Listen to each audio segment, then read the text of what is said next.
Zuma, Iya. apa yang kamu tahu tentang Alkitab? Alkitab itu adalah tulisan wartawan. Bible maksud saya, Bible. Tulisan wartawan yang Yesus Itu sendiri Koran, tidak pernah berkata. itu Koran. Al-Quran itu bacaan yang berasal dari lisan Rasulullah Muhammad sallallahu alaihi wasallam. Apa Sedangkan yang Bible, kamu tahu? sedangkan Apa yang Bible, kamu tahu? Zuma. sedangkan ya saya jelaskan kepada saudara. Bible adalah tulisan-tulisan wartawan. Wartawan siapa? Nenekmu, Lukas, bapak, Markus, mamamu. Matius, penulis Yohanes, penulis kitab Wahyu, penulis surat Filipi, Galiki, Parara, Sesat Kaluku, kamu. itu semua. Oke? Sesat kamu. Mari kita buktikan, boleh? Boleh, silakan. Oke, Kita baik, uji yuk. baik. Kita uji. Oke, Coba oke, kamu baik. tanya. Oke, baik. Lukas 1. Enggak usah saya bertanya samamu, enggak usah. Saya tahu Kristen itu mana bisa menampung Bible. Enggak, munafikun. Kalau kamu tahu Alkitab, sebentar cuma. diam, Sebentar. diam, Dengerin diam, dulu, penyembah zigzag. Yudas, diam. Kamu minta aku menjelaskan bahwa kitabmu adalah kitab wartawan. Diam. Sebelum saya pijak mulutmu pakai sendal jepit. Diam. Oke? Ayo, Diam. Dajjal. Diam, Dajjal. diam sebelum matamu kucolok pakai linggis. Diam. Dengarkan Lukas 1 nih. Theophilus yang mulia. Diam dulu, nyet. Aku bilang kau diam, kau tanya saya, kamu sebagai murid duduk yang cantik sebelum kamu kulempar penghapus. Diam. Kalau saya sudah minta kau bicara baru kau bicara. Ngerti kau? Ya, silakan. Lukas 1, Theophilus yang mulia. Banyak orang telah berusaha menyusun suatu berita tentang peristiwa-peristiwa yang terjadi di antara kita, seperti yang disampaikan kepada kita oleh mereka yang dari semula adalah saksi mata dan pelayan firman. Karena itu, setelah aku menyelidiki segala peristiwa itu dengan seksama dari asal mulanya, aku mengambil keputusan untuk membukukannya dengan teratur bagimu, supaya engkau dapat mengetahui bahwa segala sesuatu yang diajarkan kepadamu itu sungguh benar. Saya tanya kepadamu, ini yang dilakukan Lukas, firman Tuhan, pewahyuan, atau angket seorang pewarta? Jawab. Jawab. Yang di dalam Alkitab firman Tuhan semua. Kenapa? Ini firman Tuhan. Berarti Lukas sudah jadi Tuhan kau? Dia yang nulis, Ini Lukas sudah jadi Tuhan kamu? Kalau di Quran siapa yang nulis? Saya tanya kenapa jadi Al-Quran. Ini dulu, engkau selesaikan ini. Saya kan bertanggungjawabkan. Saya bertanggungjawabkan bahwa kau tanya saya, Bible itu apa? Saya katakan itu adalah surat kabar. Ini buktinya. Ya koran kamu ya. Ini buktinya. Theophilus yang mulia. Tuhan. Ini firman siapa ini? Firman siapa ini? Theophilus yang mulia. Banyak orang yang telah berusaha menyusun satu berita. Ini firman siapa? Saya nggak pernah dengar Theophilus loh. Kamu nih gimana sih ngomong-ngomong itu? Coba kamu baca lagi. Theophilus yang mulia. Mana ada Theophilus? Lu jangan sesat. Cuma Zulkifli, kamu ketahuan kayak anak murid kamu ini, kayak anak murid kamu. Nggak ada ilmu. Lukas 1, Bang. Lukas 1 itu, Bang. Mana ada Theophilus, kawan? Mana ada Theophilus? Sabar aja. Itu, Bang. Ditampilkan dulu biar dia baca. Tampilkan dulu. Oke, siap. Zuma ini kadang-kadang dia nipu. Nggak ada Theophilus. Baca Theophilus. Diam dulu. Aku tampilin ya. Diam dulu. Aku tampilin. Izin Gurunda menampilkan untuk nampol Gurunda. Aduh, kau tanya Dia apa mah itu bukan, Bible? dia mah bukan guru. Dia mah sosok tahu. Kalau ada duit jangan beli babi, beli Bible dibaca. Iya, kebanyakan kita beli air kencing onta tahu. Kau tahu apa? Kita ngomong pelan-pelan aja, sabar. Bagus, sabar. itu tuh datanya ya, baca. Kencing Sabar ya, onta. sabar. Sama racun ya, racun maut ya. Kencing onta nggak Ya, boleh. kencing sabar ya, onta Bung. sama racun mau nggak? Iya, kamu udah Oke, minum. Lukas. Air kencing onta udah minum ya? Dengerin dulu. Alkitab Lu minum racun Sabda gimana? Lukas. Dengerin dulu, sabar. Lukas 1 ayat 1. Ini siapa? Zigzag, baca yang kencang. Suruh baca. Baca. Saya nggak kelihatan nih, nggak kelihatan. Kenapa? Baca. Siapa ini? Itu silakan kamu baca. Bom. Theophilus itu siapa? Kacang bilus. Ya, Theophilus itu siapa? Kamu baca. Kau baca. Ini sesuai dengan yang Gurunda Zuma baca ini. Malu. Iya, itu kenapa? Ayat itu salahnya di mana? Kok tadi salahnya nggak ada tadi salahnya Theophilus. karena ada nama Theophilus. Sekarang ada Theophilus. Apa lagi? Mau lari kemana lagi? Wahai penyembah Yudas. Siapa nyembah Yudas? Lu bilang diserupakan. Saya tanya, yang diserupakan siapa Zuma? Jangan lari kamu, jangan lari Zuma. Zuma sebentar, sebentar. Kamu jangan lari. Hari ini kamu terbuka semua. Oke. Tadi katanya Oke. soal Theophilus sudah saya Enggak, tampilkan. kamu bilang diserupakan di Quran kamu kan. Siapa yang diserupakan? Zuma? Jadi kamu Biar sudah punya sadari, duit. kita bahas Biar itu apa? nanti. Yang penting kamu sudah Siap, sadari Bang Hadi. bahwa kitabmu itu wartawan. Itu surat kabar. Udah, kamu pahami dulu, kamu iakan dulu, baru kita lanjut membahas tentang siapa yang diserupakan. Apakah kamu sudah menyadari selama 2000 tahun ternyata buku yang kamu genggam itu adalah surat kabar? Sadar atau tidak? Kalau kau sudah katakan, oh iya baru saya sadar ternyata kitab saya itu adalah surat kabar. Coba. Kamu penyesat Zuma, sebentar Zuma. Loh, kok Kamu akan mati dalam dosamu. Allahu Akbar. Keberadaan saya di sini bukan mau mengolok-ngolok, cuman karena level kamu itu masuk nyerocos. Mana ada Theophilus? Mana ada Theophilus? Udah ditunjukkan, lu mau ngapain sekarang? Ya itu kan firman Tuhan, kenapa? Oke, kalau Anda mengatakan ini firman Tuhan, sejak kapan Lukas menjadi Tuhan? Lukas itu bukan Tuhan. Lah, Lukas itu ini perkataan Lukas. Rasul. Ini Rasul kamu pembahyuan. katakan, kamu barusan Suruh. mengatakan itu firman Suruh Tuhan. artinya. Sedangkan ini adalah perkataan Lukas. Berarti kamu sudah menuhankan Lukas. Nggak sadar dia barusan mengatakan itu firman Tuhan. Oh, Lukas sudah Tuhan rupanya, menggantikan Yudas. Sakit. Makanya jangan menyembah Yudas. Jadi di sini jelas sekali wartawan ini menyusun berita, Bung, untuk seorang kaisar bernama Theophilus. Jadi ini bukan untuk Kristen ini. Kitab Lukas ini untuk seseorang yang bernama Theophilus, bukan untuk ente. Jawab ya. Sebentar saya jawab. Apa? Sebentar. Oke. Apa? Kita ngomong tenang-tenang aja, enggak usah Iya. Ini di sini ada kata, aku mengambil keputusan untuk membukukannya dengan teratur untukmu Theophilus. Kamu taunya Theophilus doang di Alkitab. Kalau kamu tahu Alkitab, sebentar. Kamu baca nggak Injil itu dari awal sampai akhir? Kamu baca nggak? Jangan kau bawa. Kamu baca nggak? Nggak apa-apa, kamu jawab. Nggak usah di silent. Saya tanya kamu. Kamu pernah baca nggak Perjanjian Baru itu? Kemiut itu Bang Joma. Khususnya Injil dari awal sampai. Kemiut total tadi. Bukan minyak Bang Joma. Gurunda, kemiut, Gurunda. Kemiut. Gurunda. Monitor Gurunda. Iya. Paulus lagi kau ini nih. bangkitkan dari kubur pun tak bisa melawan saya untuk bahas Bible. Paham ya? Nah, dengarkan saya baik-baik. Karena itu, setelah aku menyelidiki segala peristiwa itu dengan seksama dari semula, aku Lukas, Tuhannya zigzag, mengambil keputusan untuk membukukannya dengan teratur untukmu Theophilus, supaya engkau Theophilus dapat mengetahui bahwa segala sesuatu yang diajarkan kepadamu sungguh benar. Ini Salahnya? surat kabar untuk Theophilus saja. Salahnya di mana? Ayat itu salahnya di mana, Zuma? Ini Theophilus menerima surat kabar dari Tuhanmu Lukas untuk dirinya sendiri. Paham sampai situ? Belum Iya, juga. tapi Lukas bukan Tuhan. Kenapa kamu Tadi samain kau Lukas sama mengatakan Tuhan? ini firman Tuhan. Tadi orang semua mendengarkan di sini kau mengatakan ini firman Tuhan kan? Iya, dia dapatnya dari Tuhan Yesus firman-firman itu. Ya kan? Orang goblok ketawa Dia tuh. ngarang. Kubacakan samamu. Kubacakan. Theophilus yang mulia, banyak orang telah berusaha menyusun satu berita tentang peristiwa-peristiwa yang telah terjadi di antara kita, seperti yang disampaikan kepada kita oleh mereka yang semula menjadi saksi firman Tuhan. Karena itu aku telah menyelidiki. Ini dia selidiki, kucluk. Saksi firman Tuhan, PA. Ya Zuma Allah, jawab. Jawab. Itu saksi firman Tuhan. Dengar. Ini Tuhanmu Lukas menerima hasil cerita-cerita ini dari penyelidikan atau langsung dari Yesus? Jawab. Ini surat kabar yang dikasih ke Theophilus Dia kan udah adalah bilang dari hasil firman penyelidikan. Loh, ini hasil penyelidikan atau firman Tuhan? Iya kan dia udah bilang dari firman Tuhan, kamu jawab. Saya tanya Perikopnya. samamu, ini penyelidikan dia atau ini firman Tuhan? Dia kan udah bilang dari firman Tuhan. Iya, Kamu dari ini firman gobloknya Tuhan nggak- di mana? nggak- Dari aduh. pelayan firman. Hei, jangan kau putar-putar kitabmu sendiri. Ini sudah surat kabar, nanti robek dia. Ini tidak dikatakan firman Tuhan, dia katakan pelayan firman. Bang Suma dilawan.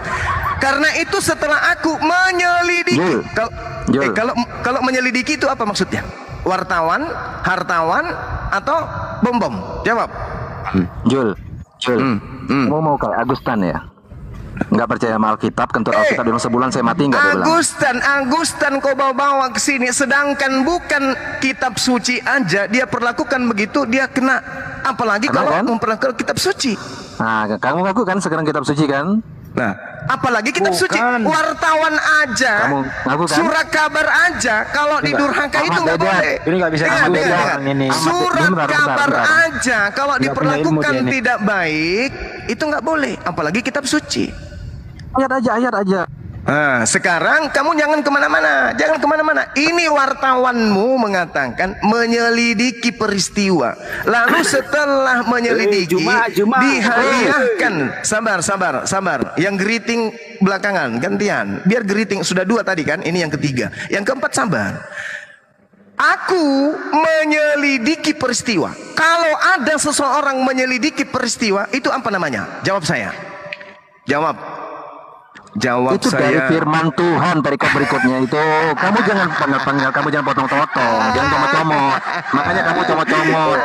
Yesus diutus Allah. Yesus itu hanya utusan. Kamu nggak tahu di ayat berikutnya itu akulah dia. Kamu nggak kasih tahu ya sama-sama umatmu ya. Karena itu setelah aku menyelidiki segala peristiwa, segala sesuatu yang diselidiki, Bung, kadang benar, kadang salah, kadang error, kadang akurat. Sekarang kalau Anda bercerita ini firman Tuhan, kalau firman Tuhan, nabi mana yang melakukan penyelidikan terhadap firman Tuhan? Musa menyelidiki firman Tuhan, error. Yeremia menyelidiki firman Tuhan, error. Daniel, error. Ini kamu nggak percaya? Lukas menyelidiki. Ini kau katakan firman Tuhan. Hasil penyelidikan itu bukan firman Tuhan. Hasil penyelidikan yang dinarasikan oleh pewarta itu namanya surat kabar.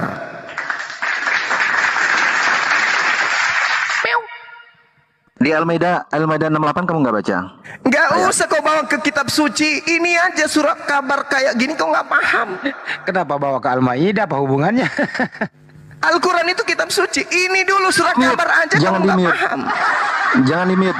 Surat kabar aja kamu tidak paham, boro-boro ke kitab suci. Ini dulu surat kabarmu dulu kau selesaikan. Kitab. Anda kan Jangan di-mute bertanya. aja. Anda yang bertanya, wahai Bang Suma, guru yang baik, apa yang engkau ketahui tentang Bible? Saya jawab, Bible itu adalah surat kabar. Anda marah, saya buktikan, tak kasih tunjuk. Ini buktinya kalau ini adalah pewarta. Lukas ini pewarta, mewartakan kepada seorang kaisar bernama Theophilus. Ini bukan firman Tuhan. Ente ngotot itu firman Tuhan. Berarti ente menuhankan Lukas. Zul. Allahu Akbar, Masya Allah. Zul, saya nggak bisa ngomong Zul. Kalian takut ya? Jangan takut. Kita debat aja. Ya ini sudah depan. Kamu udah kena. Ini sudah 100-0 ini. Gimana kita saya ngomongnya kalau di mute kayak gini? Kamu baca di surat Al-Maidah 68. Hai ahli Ya, kitab, kamu coba tidak kamu ada bacakan, agama sedikit pun. Coba kamu bacakan. Kalau kamu coba. tidak Coba. menegakkan Taurat dan Coba. Injil tuh, gimana tuh? Oke, baik. Gimana tuh? Oke, baik. Ente seakan-akan mengatakan bahwasanya Taurat dan Injil itu adalah yang kamu pegang. Betul? Betul? Betul dong. Oke. Betul. Baik, baik. Kalau Anda mengatakan Taurat yang Anda pegang itu, saya mau tanya, apa haknya orang Kristen Roma, Kristen pertama-tama yang nyembah Yudas, mengambil kitabnya Yahudi Perjanjian Lama ini? Ada legalitas? Tunjukkan ke saya. Agama Samawi itu kan Taurat, Zabur, Injil, Quran. Saya Jul. tahu, Kamu ini bukan kayak agama Romawi. Samawi iya, agama Romawi beda. Abrahamik. Kristen Gimana bukan dia nggak mengambil? Abrahamik. Kristen bukan Itu kan versi Abrahamik. kamu Jul, versi Hey, PA. dengarkan versi- saya dulu. Dengarkan dulu. Kamu di mute karena kamu tidak menjawab pertanyaan. Dengarkan saya. Apa legalitas yang dipegang oleh Vatikan sampai mengambil kitab Septuaginta, terjemahan dari kitabnya orang Yahudi? Tunjukkan ke saya. Saya jawab ya. Iya. Oke. Iya. Kalau alur kitab suci itu Alkitab itu kan ada Taurat, Zabur, Injil kalau di kami kan. Kalau belum ada Quran waktu itu, belum ada Quran kan terakhir, 600 tahun setelah Injil kan. Iya. Nah, gimana kami nggak ngambil Taurat dan Injil? Ngambil Taurat dan Zabur atau Mazmur yang disebut mereka. Yang saya tanya, apa legalitasnya kok orang Roma Vatikan mengambil kitabnya Yahudi? Itu yang saya tanya. Quran juga ada Taurat, ada Zabur, Saya ada Injil. tanya, apa legalitasnya Romawi mengambil kitabnya orang Yahudi? Jawab. Ya itu saya jawab, Zul. Kamu ini kok nggak ngerti-ngerti? Kamu udah saya jawab. Apa jawabannya? Di dalam kitab suci itu kan Taurat, Zabur, Injil harus Ya ada tahu, itu. ya tahu. Yang saya tanya apa korelasinya kok orang Yahudi ngambil kitabnya orang Vatikan kok ngambil kitabnya orang Yahudi? Sekarang saya tanya balik, kenapa Quran ngambil Taurat, Zabur dan Di Injil? mana Al-Quran mengambil Taurat? Oh, berarti kamu sejarah Musa? Kamu pernah tidak lihat Al-Quran ditumpuk satu clipping dengan kitabnya Yahudi Perjanjian Lama? Pernah nggak lihat? Kena kan? Jadi saudara-saudara Kristen, dengarkan baik-baik. Tidak ada legalitas dari para nabi Perjanjian Lama itu untuk digunakan oleh Roma. Gak ada. Itu hanya menggenapi nubuatan Kejadian 49 nomor 27. Benyamin kadia, apa ayahku Yakub, keturunanmu Benyamin kelak akan menjadi seperti serigala, mencuri pada malam hari, membagikan rampasan curiannya pada siang hari. Siapa yang mengaku keturunan Benyamin? Paulus mengambil dan merampas Taurat lalu membagikannya kepada orang Roma dan Yunani. Itu nubuatannya. Tapi legalitas standingnya, tidak ada kemudian hukum Tuhan yang datang kepada Nabi Musa yang diperuntukkan kepada non-Yahudi selain orang-orang non-Yahudi yang menjadi budak atau orang asing yang mereka beli dengan uang atau orang asing yang hidup di tengah-tengah mayoritas Bani Israel. Pahami itu. Jadi kalian tidak punya hak menggunakan kitabnya orang Yahudi. Mungkin saudaraku Akhi Abraham mau bicara, silakan. Saya cuman kasih dalilnya ya. Sebentar Bang Ben. Bang Ben, sebentar. Jelas. Saya sapa dulu bentar ya. Ini saya pastikan dulu Kristen apa Islam ya. Bang Edo Kristen apa Islam, Bang? Assalamualaikum, Bang. Ya, waalaikumsalam. Saya Islam, Bang. Oh iya, ada yang mau disampaikan sebelum turun, Bang? Dari dulu pengen duduk sama Bang Zuma nih. Oh iya, Masya Allah. Ada yang mau disampaikan, Bang, sebelum turun? Iya, assalamualaikum Pak Zuma. Waalaikumsalam warahmatullahi wabarakatuh. Semoga senantiasa dalam lindungan Allah, Bang ya. Tetap Insya Allah, amin. Tetap dikokohkan kedudukannya. Amin. Bersama dengan guru-guru kita di sini. Oke, Bang Edo. Begitu saja atau ada yang lain, Bang Edo? Silakan. Ya, enggak ada. Oke, terima kasih Bang Edo. Saya izin turunkan untuk memberikan kesempatan teman-teman yang lain untuk masuk ya. Oh iya, Ben Afram dulu. Baik, Ulangan terima kasih Bang Edo. Assalamualaikum. Waalaikumsalam warahmatullahi wabarakatuh. Oke, saya kasih dalilnya ya.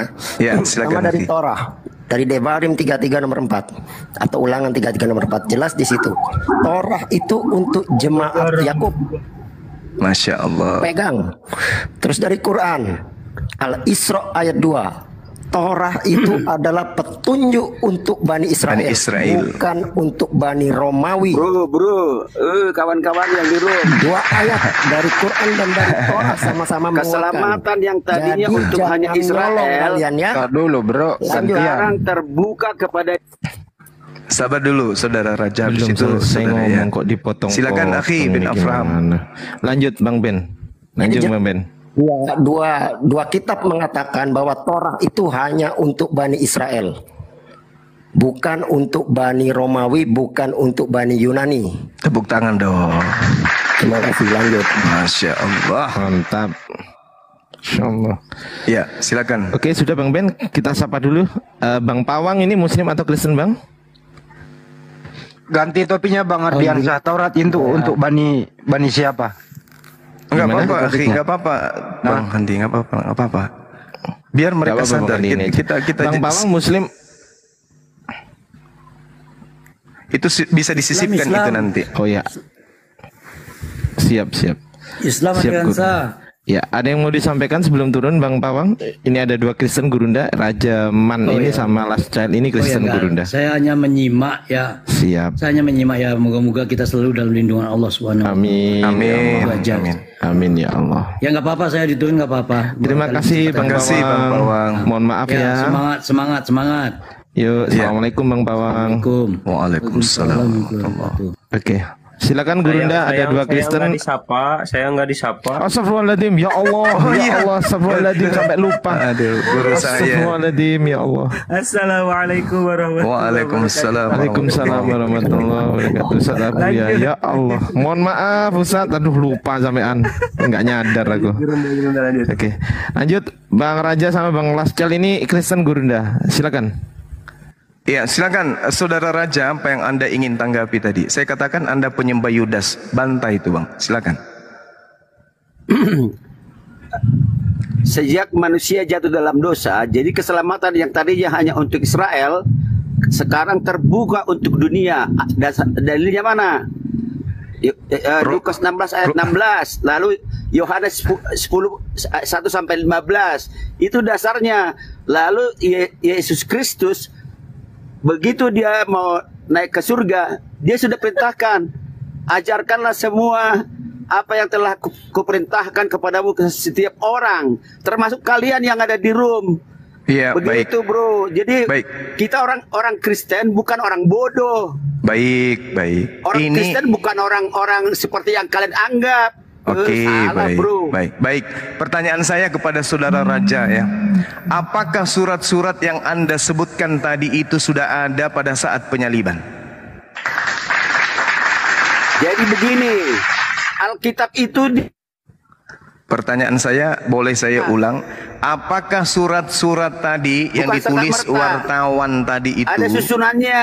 Sabar dulu Bang. Apakah surat-surat yang ditulis pewarta Siapa tadi wartawan? ini? Jangan sebut wartawan dong.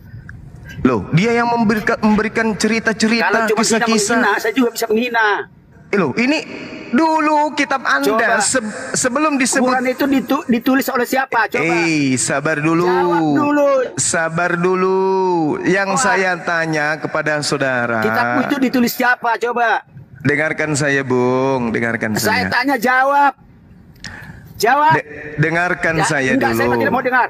Dengarkan saya Quranmu dulu. itu siapa penulis? Oke, Al-Quranul Karim.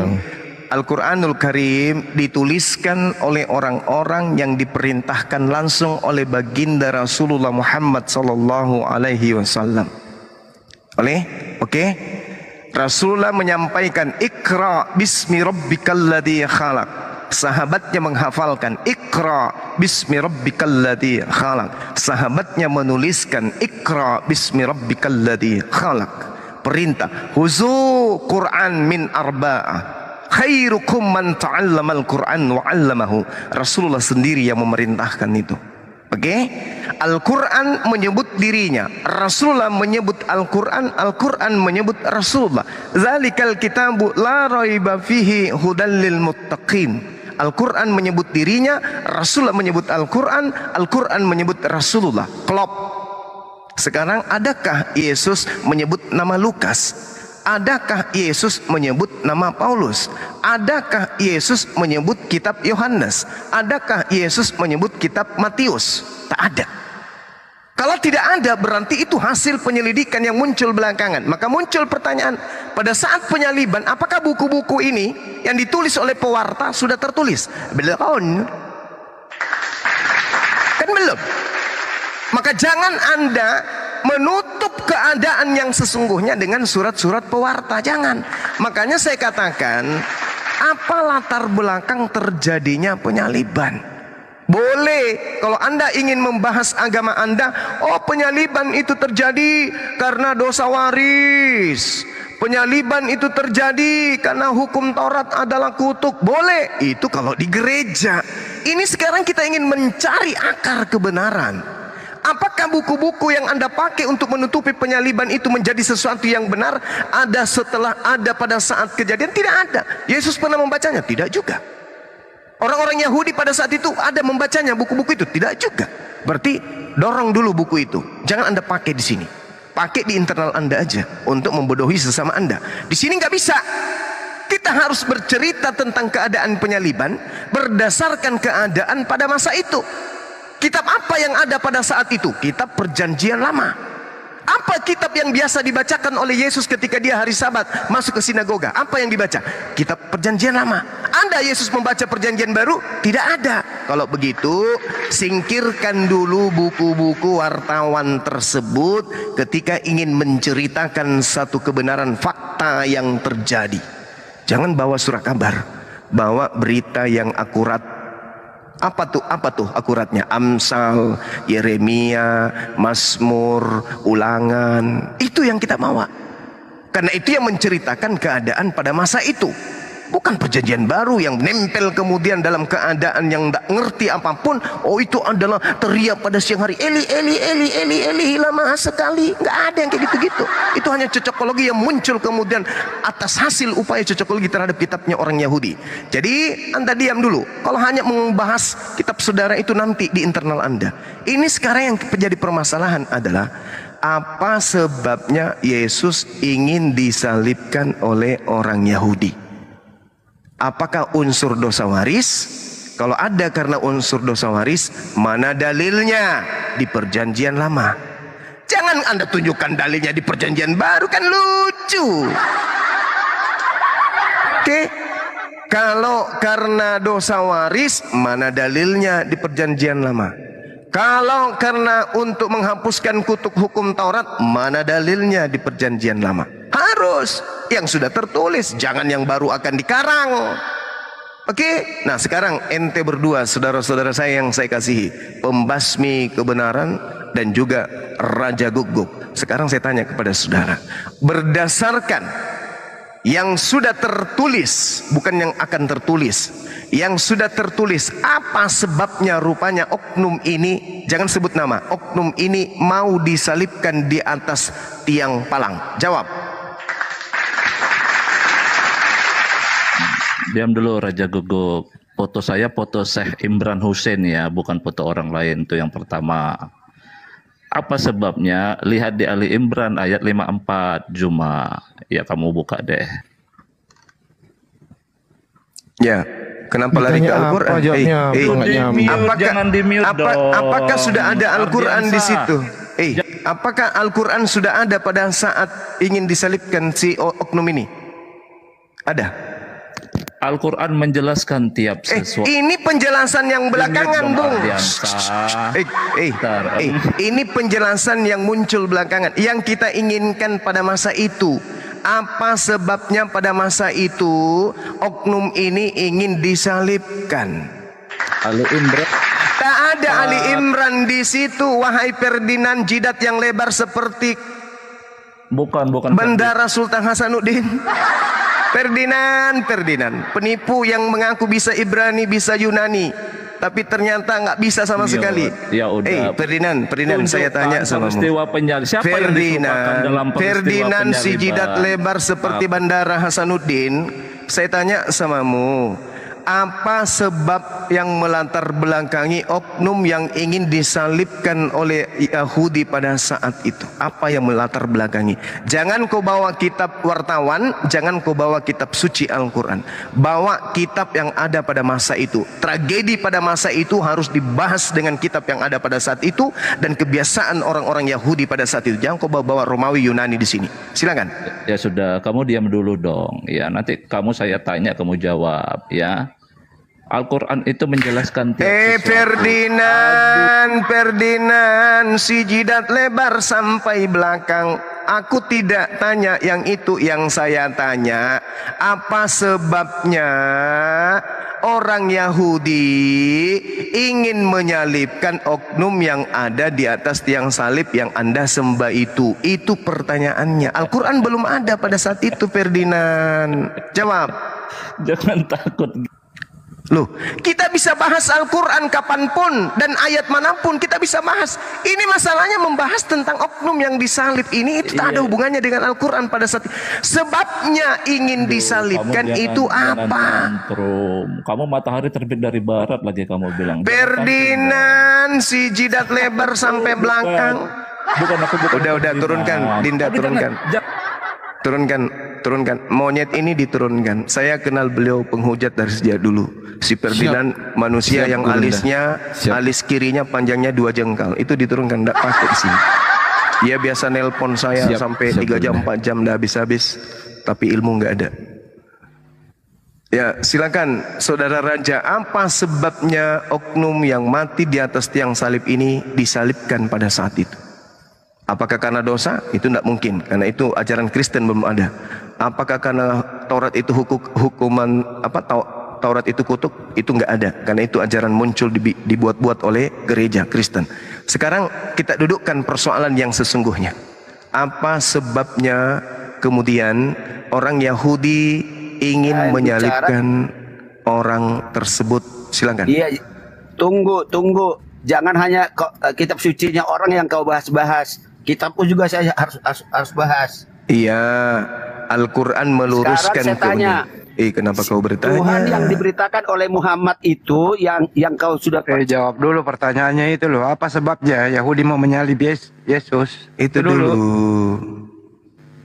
Jawab, Bang. Aku kan minta naik. Aku pandai apa dia? Apa sebabnya orang Yahudi menyalibkan oknum yang ada di atas tiang salib yang kamu tuhankan hari ini selama 2000 tahun? Jangan kau bawa kitabmu, jangan kau bawa Al-Quran, karena Al-Quran muncul belakangan, kitabmu muncul belakangan. Kita bahas secara internal apa sebenarnya yang terjadi dan apa yang melatar belakangi kemudian oknum ini disalibkan di atas tiang salib. Apakah karena dosa waris? Kalau iya, mana dalilnya di kitabnya orang Yahudi? Apakah karena kutuk hukum Taurat? Kalau iya, mana dalilnya dalam kitabnya orang Yahudi? Tapi kalau bukan karena itu, lalu karena apa? Saya kasih clue. Orang-orang pada saat itu menyalibkan oknum ini dikarenakan adanya keadaan atau kondisi ketakutan mereka terhadap Romawi yang mengancam akan merampas tempat suci mereka dan merampas bangsa Israel, Yerusalem, ketika mereka kemudian tidak membayar pajak kepada orang Roma. Semakin banyak orang percaya kepada Yesus, semakin kurang orang membayar pajak. Dengan demikian, imam kepala mahkamah agama orang Farisi dan orang-orang Yahudi yang berkongkol pada saat itu semakin takut akan orang Roma bila mana mereka merampas tempat suci mereka dan bangsa mereka, disebabkan orang-orang Yahudi lebih banyak percaya kepada Yesus sehingga mereka tidak bayar pajak. Giliran saya bicara jangan di-mute ya, Bro. Iya, oke. Assalamualaikum warahmatullahi wabarakatuh. Waalaikumsalam. Dan sekarang giliran saya bicara jangan di-mute ya. Iya. Sekarang dengarkan pertanyaan saya. Sebelum saya jawab, dengarkan pertanyaan saya. Tadi di awal saya udah bilang. Dengarkan pertanyaan saya. Apa sebabnya kemudian orang-orang pada masa itu ingin menyalibkan Yesus? Jawab.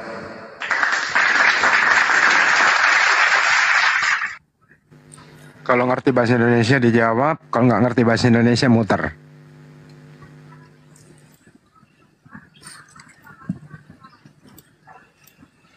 Buka mute Raja. Konten kelasannya kayak gini semua ya. Ditanya W dijawab C. Jadinya WC ini. Nggak jelas ini bener. Malah melarikan ke dalam Al-Quran.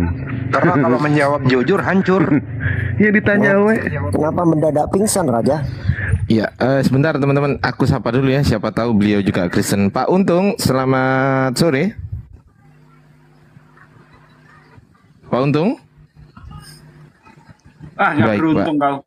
Baik, kurang beruntung sepertinya Pak. Izin menurunkan ya Pak Untung, boleh ya? Boleh. Oke, terima kasih Pak Untung. Sama-sama. Oke. Kurang beruntung dia. Lanjut, silakan Gurunda. Iya, silakan Saudara Raja. Dia pedagang. Saudara Raja silakan. Saya katakan bahwa saya menghargai iman saudara. Iman Kristen mengatakan penyaliban itu karena dosa waris. Oke. Iman Kristen mengatakan penyaliban itu untuk menebus manusia dari kutuk hukum Taurat. Oke. Iman Kristen mengatakan Yesus itu adalah anak domba yang menghapus dosa dunia. Oke, itu iman Kristen. Tapi yang kita bahas ini bukan iman Kristen. Yang kita bahas ini latar belakang orang Yahudi ingin menyalibkan Yesus. Kalau dari Al-Quran, karena mereka dengki, karena mereka ingkar terhadap kenabian Isa. Kalau di dalam perjanjian lama, karena apa? Coba jawab, silakan.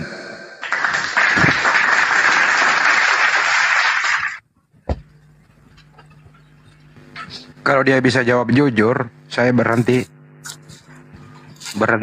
buang air besar kalau lagi nggak ingin. Raja, silakan Pak Raja. Pak Raja, dibuka mic-nya. Raja. Raja. Nah, gitu dong. Kalian jangan kayak keong racun di situ kalau lagi ngomong agak ya intelek lah.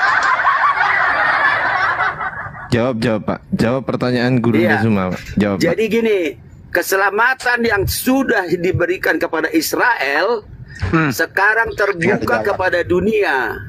Nggak ada hubungannya. Karena keselamatan itu datangnya dari Yahudi. Ini nggak ada hubungannya. Begitu, ngomong apa sih? Nah, saya sudah jelaskan. Ngomong apa?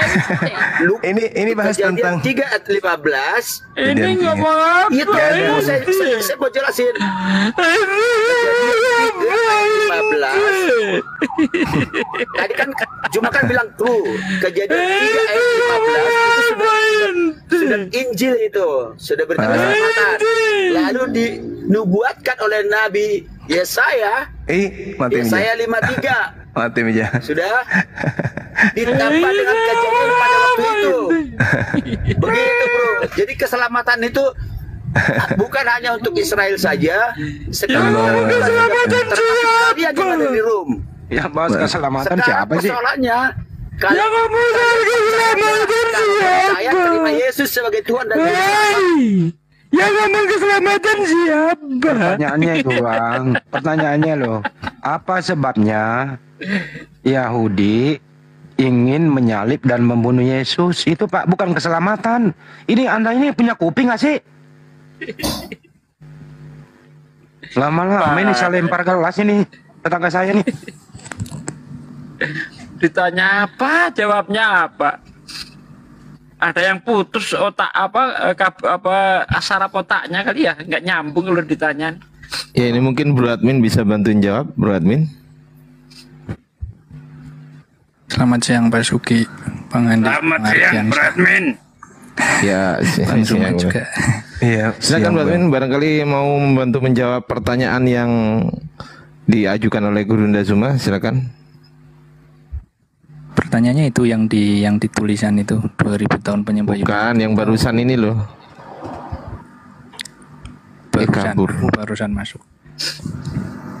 Apa sebabnya orang-orang Yahudi ingin menyalibkan Yesus, Bang? Kalau orang Yahudi kan dia hanya korban hasutan ya. Inisiatif pertamanya kan imam-imam Farisi itu yang mereka cemburu lah kalau bahasa mudanya terhadap Yesus ini. Cemburu. Karena Yesus ini ternyata bisa melakukan banyak mujizat. Berasal dari situ membuat imam-imam Farisi itu tidak suka dan merencanakan hal yang buruk begitu. Kalau orang-orang Yahudi membiarkan kemudian mujizat itu terjadi dan semakin banyak orang yang percaya kepada Yesus, apa kekhawatiran orang Yahudi pada masa itu? Ya mereka menjadi pengikut Yesus sudah. Bukan takut negaranya dirampas oleh orang Roma. Bukan. Memang kondisi waktu itu kan posisinya berada di bawah pemerintahan Romawi dan sedang menanti Mesias yang harapannya memberi kemerdekaan lepas daripada Romawi. Tetapi selain itu juga imam-imam Farisi dan Yahudi kan juga punya peran mereka sebagai orang yang nomor satu dari sisi keagamaan kan juga terancam dengan adanya Kristus ini. Iya, tapi dalilnya jelas mengatakan mereka takut khawatir bangsa mereka dan tempat suci mereka dirampas oleh orang Roma ketika orang makin banyak percaya kepada Yesus. Itu dalilnya jelas kok.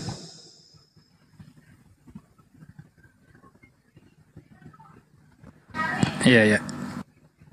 Ya, artinya rencana pembunuhan terhadap Yesus dengan adanya propaganda makar yang mereka buat, tipu daya yang mereka buat, kesaksian palsu yang mereka buat, itu disebabkan karena unsur politik.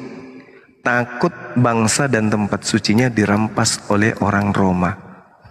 Tak ada indikasi sedikit pun karena unsur kekristenan, seperti dosa waris, kutuk hukum Taurat, sengat maut, jalan keselamatan, darah Yesus, daging Yesus. Itu tak ada unsur itu, tak ada sama sekali. Unsur-unsur yang muncul dari Kristen itu dibuat-buat belakangan. Nah, ini data ini. Yohanes 11 ini adalah saksi kunci. Alasan Yesus itu dibunuh itu apa? Apabila kita biarkan Yesus, maka semua orang akan percaya kepadanya. Dan kalau itu terjadi, orang-orang Roma akan datang dan akan merampas tempat suci kita serta bangsa kita ini. Oleh karena itu, mulai hari ini kita bersepakat kemudian membunuh Yesus. Ini dalil. Sejak itu kemudian setelah Yesus tahu bahwa dia akan dibunuh, Yohanes 11:54, karena itu Yesus tidak lagi tampil di muka umum di antara orang Yahudi.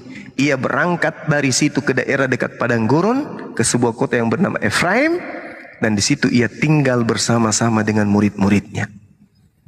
Sementara itu imam-imam kepala dan orang Farisi telah memberikan perintah kepada setiap orang yang tahu di mana Yesus berada agar melaporkannya, agar mereka dapat menangkap Yesus dan dapat membunuh Yesus. Jadi keadaannya adalah pada saat kita ingin meneliti secara akurat penyaliban terhadap orang suci ini terjadi disebabkan oleh karena mereka iri, dengki, cemburu, sirik terhadap Yesus dan takut akan bangsa mereka dirampas oleh orang Roma dan Yunani. Sehingga kesimpulannya adalah penyaliban ini terjadi dilatar belakangi oleh unsur politik dan ekonomi. Tak ada unsur kekristenan, sama sekali nggak ada. Kristen muncul kemudian membuat cerita-cerita yang muncul belakangan dijadikan sebagai sandaran dogma dan doktrin. Dosa waris, darah Yesus, jalan keselamatan dan seterusnya. Lah ada hubungannya dengan penyaliban? Tidak ada. Makanya karena Kristen tak terlibat di situ, maka poin menakar keadaan ini adalah kitabnya orang Yahudi. Ketika kemudian mereka berkongko-kongko, ahli Taurat, orang Farisi, mahkamah agama, imam kepala, orang-orang Yahudi bersepakat melakukan mufakat penyaliban pembunuhan terhadap Yesus dengan cara tipu muslihat, dengan cara pengkhianatan, dengan cara kefasikan, dengan cara yang tidak baik, kesaksian palsu, dengki, iri dan seterusnya. Apakah Tuhan tinggal diam melihat keadaan tersebut? Apakah Tuhan Elohim membiarkan hambanya yang dikasihi teraniaya seperti yang diinginkan oleh orang Kristen? Tidak. Kenapa? Karena ada dalilnya yang sangat jelas diterangkan kemudian di dalam kitab yang sudah tertulis sebelum kejadian. Orang benar diselamatkan dari kesukaran, lalu orang fasik menggantikannya. Kristen belum ada di sini. Kristen belum ada. Jadi sempat kemudian keadaan ini terjadi, di mana ketika orang suci, orang benar ingin digiring kemudian untuk disalibkan karena mereka melakukan kesaksian-kesaksian palsu, yang tertulis kemudian adalah orang benar diselamatkan dari kesukaran, lalu orang fasik menggantikannya. Berarti penyaliban ini benar-benar terjadi, tapi yang disalib ini adalah menggantikannya, dan yang menggantikannya ini adalah orang fasik. Siapa orang fasik? Amsal 17 nomor 23. Orang fasik adalah orang yang makan uang suap untuk menyerahkan orang yang tidak bersalah untuk dibunuh. Subhanallah. Berarti penyaliban benar-benar terjadi, tetapi orang benar diselamatkan dan yang menggantikannya adalah pengkhianat yang makan suap. Siapa dia yang makan suap pada zaman Yesus? Yudas. Berhitung hari, berhitung bulan, berhitung tahun, puluhan tahun, ratusan tahun, digodoklah sebuah konsep kepercayaan penyaliban adalah dasar keselamatan, bahwa apabila penyaliban itu tidak terjadi maka sia-sialah agama Kristen yang kami beritakan, kata Paulus. Kalau tidak ada kematian dengan darah Yesus, Kristen akan bubar. Kalau tidak ada kematian oleh darah Yesus, dosa-dosa waris tidak akan dihapuskan. Kalau tidak ada kematian oleh darah Yesus, Kristen tidak akan dapat memiliki Tuhan dalam rupa manusia. Oleh karena itulah kemudian orang Yahudi sampai hari ini tidak pernah sepakat. Kenapa?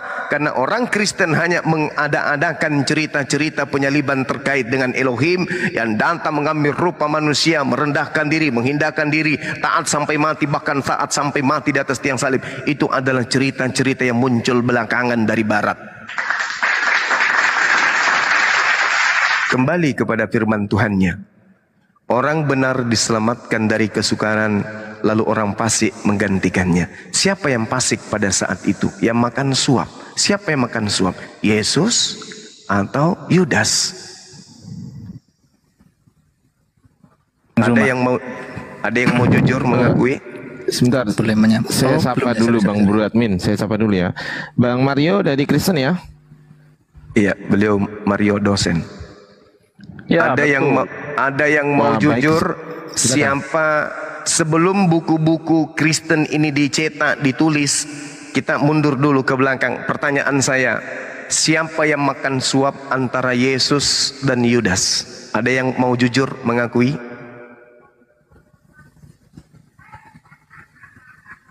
Ayo Bro Admin dulu sama Mario. Silakan Mario. Bro admin dulu aja, silakan bro. Saya belakangan aja.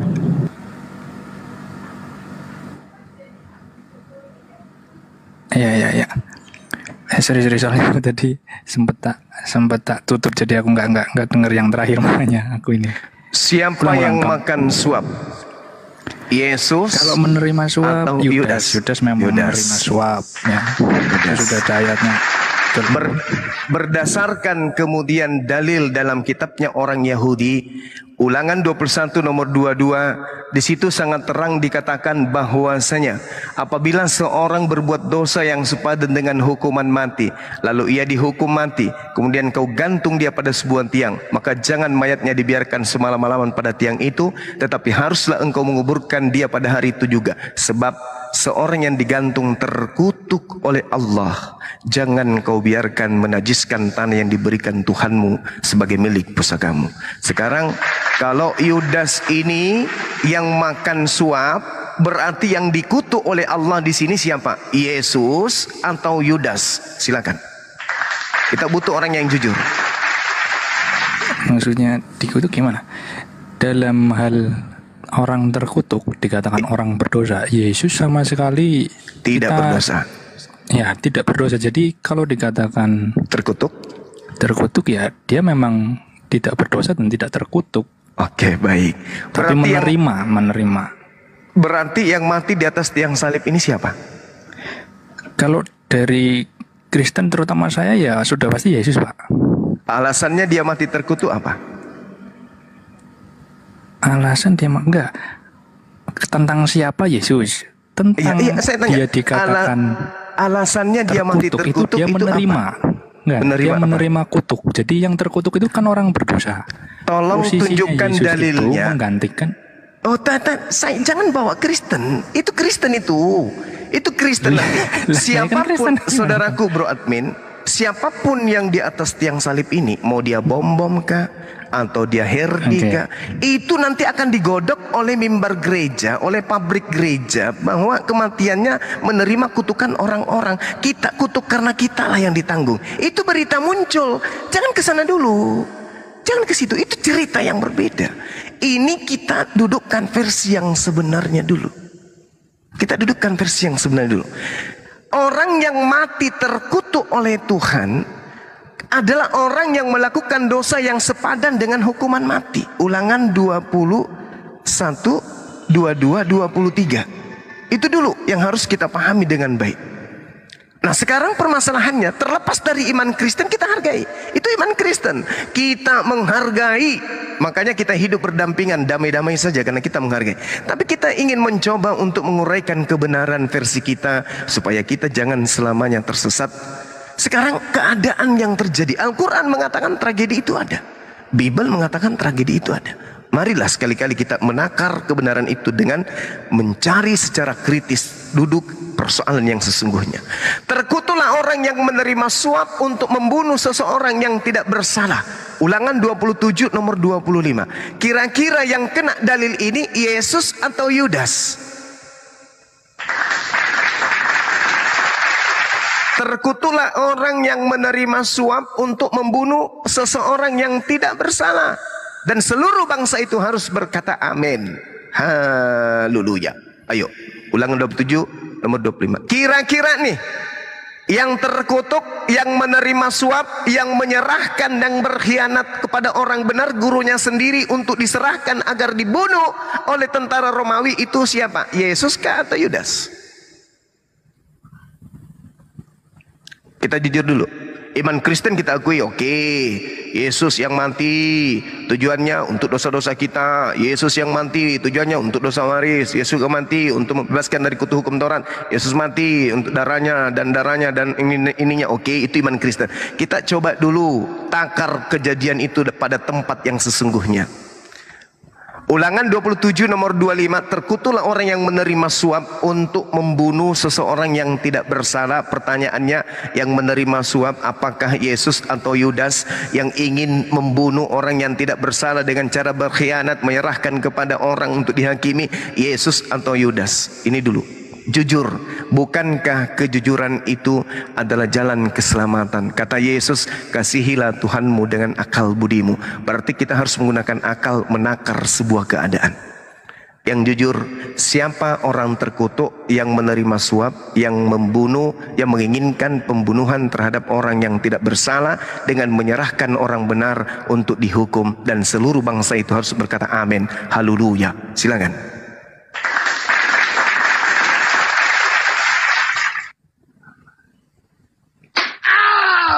Silakan Bro Mario dan Bro Admin. Silakan. Siapa yang duluan?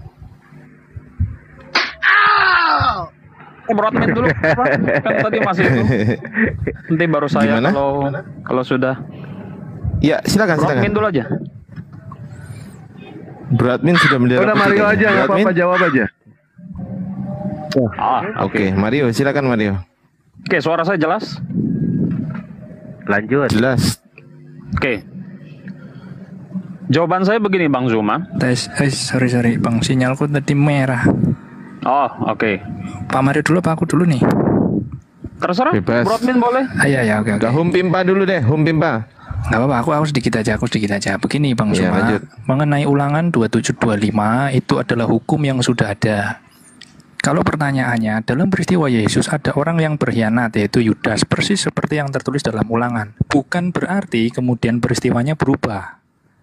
Kemudian misalnya ada peristiwa diserupakan atau diubah, yang tadinya Yesus harus mati, kemudian Yesus mengambil orang lain untuk menggantikan dia. Tidak seperti itu dalam pandangan iman Kristen. Tetapi kalau soal Kristen, ya, kalau hukumnya memang ada. Terkutuklah orang yang menerima uang untuk membunuh orang yang tidak bersalah, atau menerima suap untuk membunuh orang yang tidak bersalah. Betul. Dan itu siapa? Itu digenapi sama Yudas. Jadi kalau dikatakan siapa yang terkutuk, ya dalam kasus ini menurut hukum ulangan Yudas ini terkutuk. Begitu. Baik. Berarti kita sepakat yang terkutuk adalah Yudas, yang fasik adalah Yudas. Betul ya? Kefasikan Yudas kan pengkhianat, bukan orang fasik. Oh, di Amsal 17:23, orang fasik adalah dia yang menerima suap. Iya, kalau Yudas ini kan, kalau orang fasik, bedanya orang fasik sama pengkhianat apa sih? Ini fasik ya, ini. Bolehlah kalau memang itu. Ini dalil. Amsal 17:23, orang fasik adalah yang menerima suap dan untuk membelokkan jalan hukum. Kan nanti setelah penyaliban yang tadinya hukum Taurat itu dibelokkan menjadi sengat maut, menjadi penyebab dosa, menjadi kutuk, kan dibelokkan nantinya tuh. Ini dalil nih. Orang fasik menerima suap. Berarti yang fasik di sini siapa? Yudas kan? Sepakat kan kita? Sepakat kan? Oke. Jadi Amsal 12 ya. Amsal 17:23. Jadi yang pertama, pengkhianat adalah Yudas, yang menerima suap adalah Yudas. Kemudian orang fasik adalah Yudas. Apalagi? Orang yang terkutuk adalah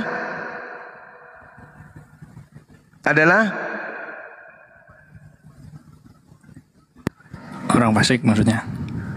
Orang yang terkutuk, Ulangan 27 nomor 25 adalah orang yang menerima suap.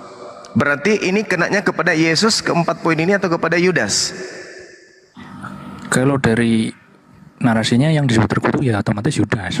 Yudas, oke, baik. Nah sekarang kita sudah pada poin kesimpulan. Berdasarkan data-data yang kita gunakan di sini, untuk supaya berimbang antara Yesus dan Yudas, yang terkutuk adalah Yudas, yang pengkhianat adalah Yudas, yang menerima suap adalah Yudas, kemudian orang fasik adalah Yudas. Digiringlah kemudian Yesus ke tiang salib. Yesus bukan pengkhianat, Yesus bukan orang fasik, Yesus bukan penerima suap, Yesus tidak mungkin terkutuk. Digiring dia. Tek. Pertanyaannya kemudian, ketika mereka orang-orang Yahudi sepakat membunuh Yesus yang bukan orang fasik, yang bukan manusia terkutuk, yang bukan pengkhianat, yang bukan penerima suap, mereka orang-orang Yahudi sepakat membunuh Yesus hanya karena unsur politik. Dia takut, mereka takut bangsanya dirampas kemudian oleh orang Roma. Maka mereka semua ahli Taurat, orang Farisi, mahkamah agama, orang-orang Yahudi sepakat. Mereka melakukan tipu daya, mereka melakukan kesaksian palsu, mereka dengki, iri dan seterusnya kepada Yesus. Mereka sepakat membuat suatu makar untuk melakukan pembunuhan terhadap Yesus. Kira-kira Tuhan Elohim diam kagak melihat hambanya yang suci diperlakukan tidak adil seperti itu? Hanya untuk egonya orang Roma nih, orang Yahudi nih, orang Roma, orang Yunani, orang Indonesia, orang Batak, orang Toraja, orang Bugis, orang Jawa, hanya gara-gara dosa-dosa mereka pelaku dosa ini kemudian mencuri, merampok, berzina, membunuh, berjudi dan seterusnya, hanya karena dosa-dosa ini kemudian mau ditebus. Orang jujur, orang mulia, tak berdosa, bukan pengkhianat, bukan penerima suap, bukan kemudian orang terkutuk, rela kemudian Tuhan membiarkan hambanya yang suci ini mati demi pelaku-pelaku maksiat. Apakah mungkin iya? Sedangkan Tuhan sudah menjelaskan kaidahnya. Sekalipun seluruh umat manusia mengikat Yesus, orang yang suci ini, mengikat, merantai Yesus, kemudian menggiring Yesus ke dalam sebuah hukuman, tetapi Tuhan yang maha pengasih, maha tinggi tidak menginginkan. Kira-kira kekuatan manusia kalau digabungkan seluruhnya untuk merantai Yesus manusia suci ini, digiring untuk kita salibkan, melawan kekuatan Tuhan, kira-kira kuat mana kita dengan Tuhan? Karena Tuhan mengatakan orang fasik dipakai sebagai tebusan bagi orang yang benar, dan pengkhianat sebagai ganti orang yang jujur. Kira-kira bisa enggak kalau kekuatan seluruh manusia di muka bumi ini bersatu untuk menyalibkan Yesus, untuk melawan firman Tuhan ini, bahwa Tuhan mengatakan fasik dipakai sebagai tebusan bagi orang benar, pengkhianat sebagai ganti orang yang jujur.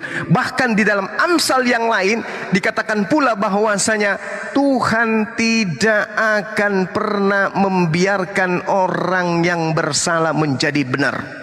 Saya ulang lagi. Apakah ketika kemudian orang Roma mungkin kurang kekuatan, muncul orang Indonesia mungkin kurang kekuatan, maka PBB, tentara PBB diturunkan, BRIMOB semua diturunkan, tentara-tentara, polisi-polisi seluruh Indonesia bergabung kemudian untuk menyalibkan Yesus orang yang benar, kira-kira mampu tidak membantah firman Tuhan yang berbunyi, orang benar diselamatkan dari kesukaran, lalu orang fasik menggantikannya. Kira-kira makhluk manusia ini mampu tidak melawan kekuatan Tuhan? Ada nggak yang bisa menjawab? Hanya gara-gara dosa warisan, hanya gara-gara kemudian dosa orang mencabul, berzina, merampok, judi, nyembah berhala dan seterusnya, rela kemudian Tuhan melanggar firman-Nya demi konsep doktrin dan dogma ini? Kira-kira bisa nggak itu terjadi? Orang benar diselamatkan dari kesukaran, lalu orang fasik menggantikannya. Siapa fasik? Pemakan suap. Siapa makan suap? Yudas.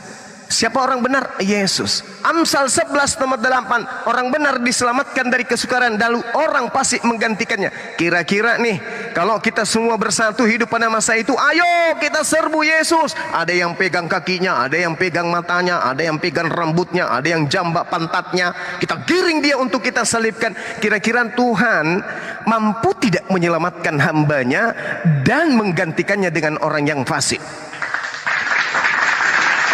Kira-kira ini Kristen belum muncul, ini Kristen belum muncul ya, belum muncul. Kita masih bercerita tentang masa itu.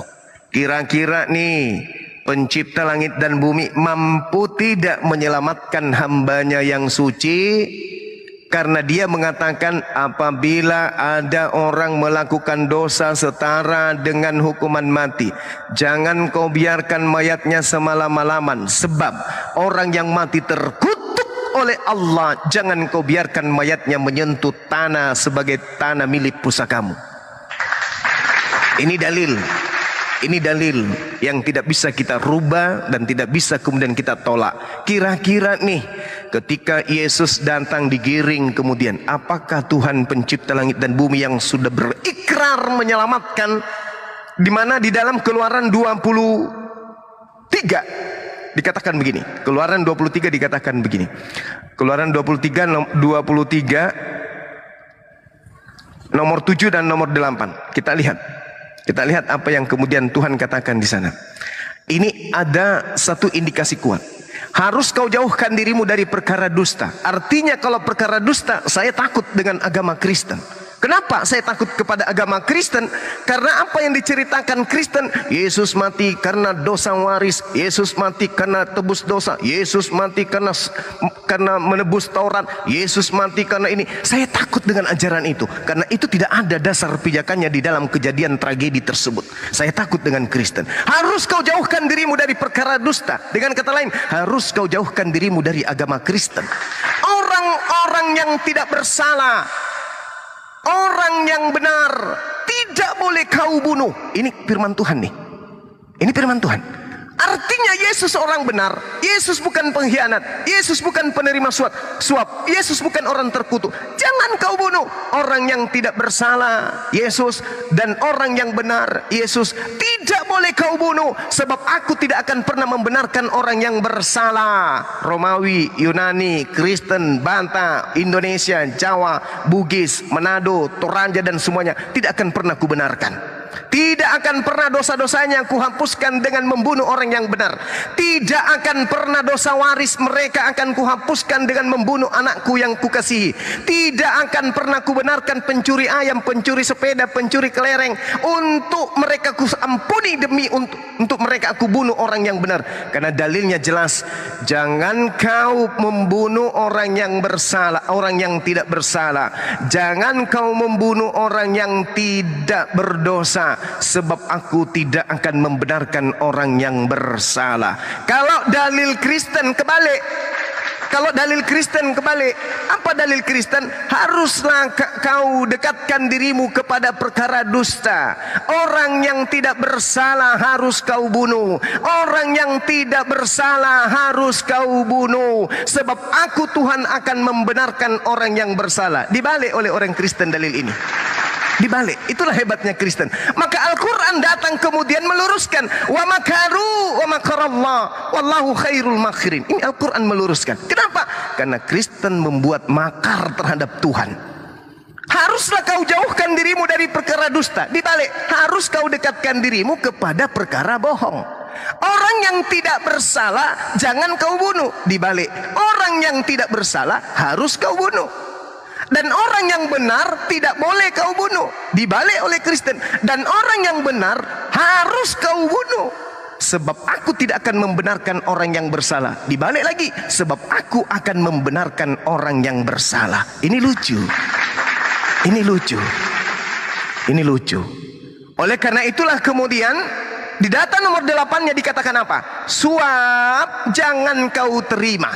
Loh, kok bisa kayak gitu Tuhan? Ya, kalimat selanjutnya mengatakan sebab suap membuat buta mata orang-orang yang melihat, dan sebab suap memutarbalikkan perkara orang-orang yang benar.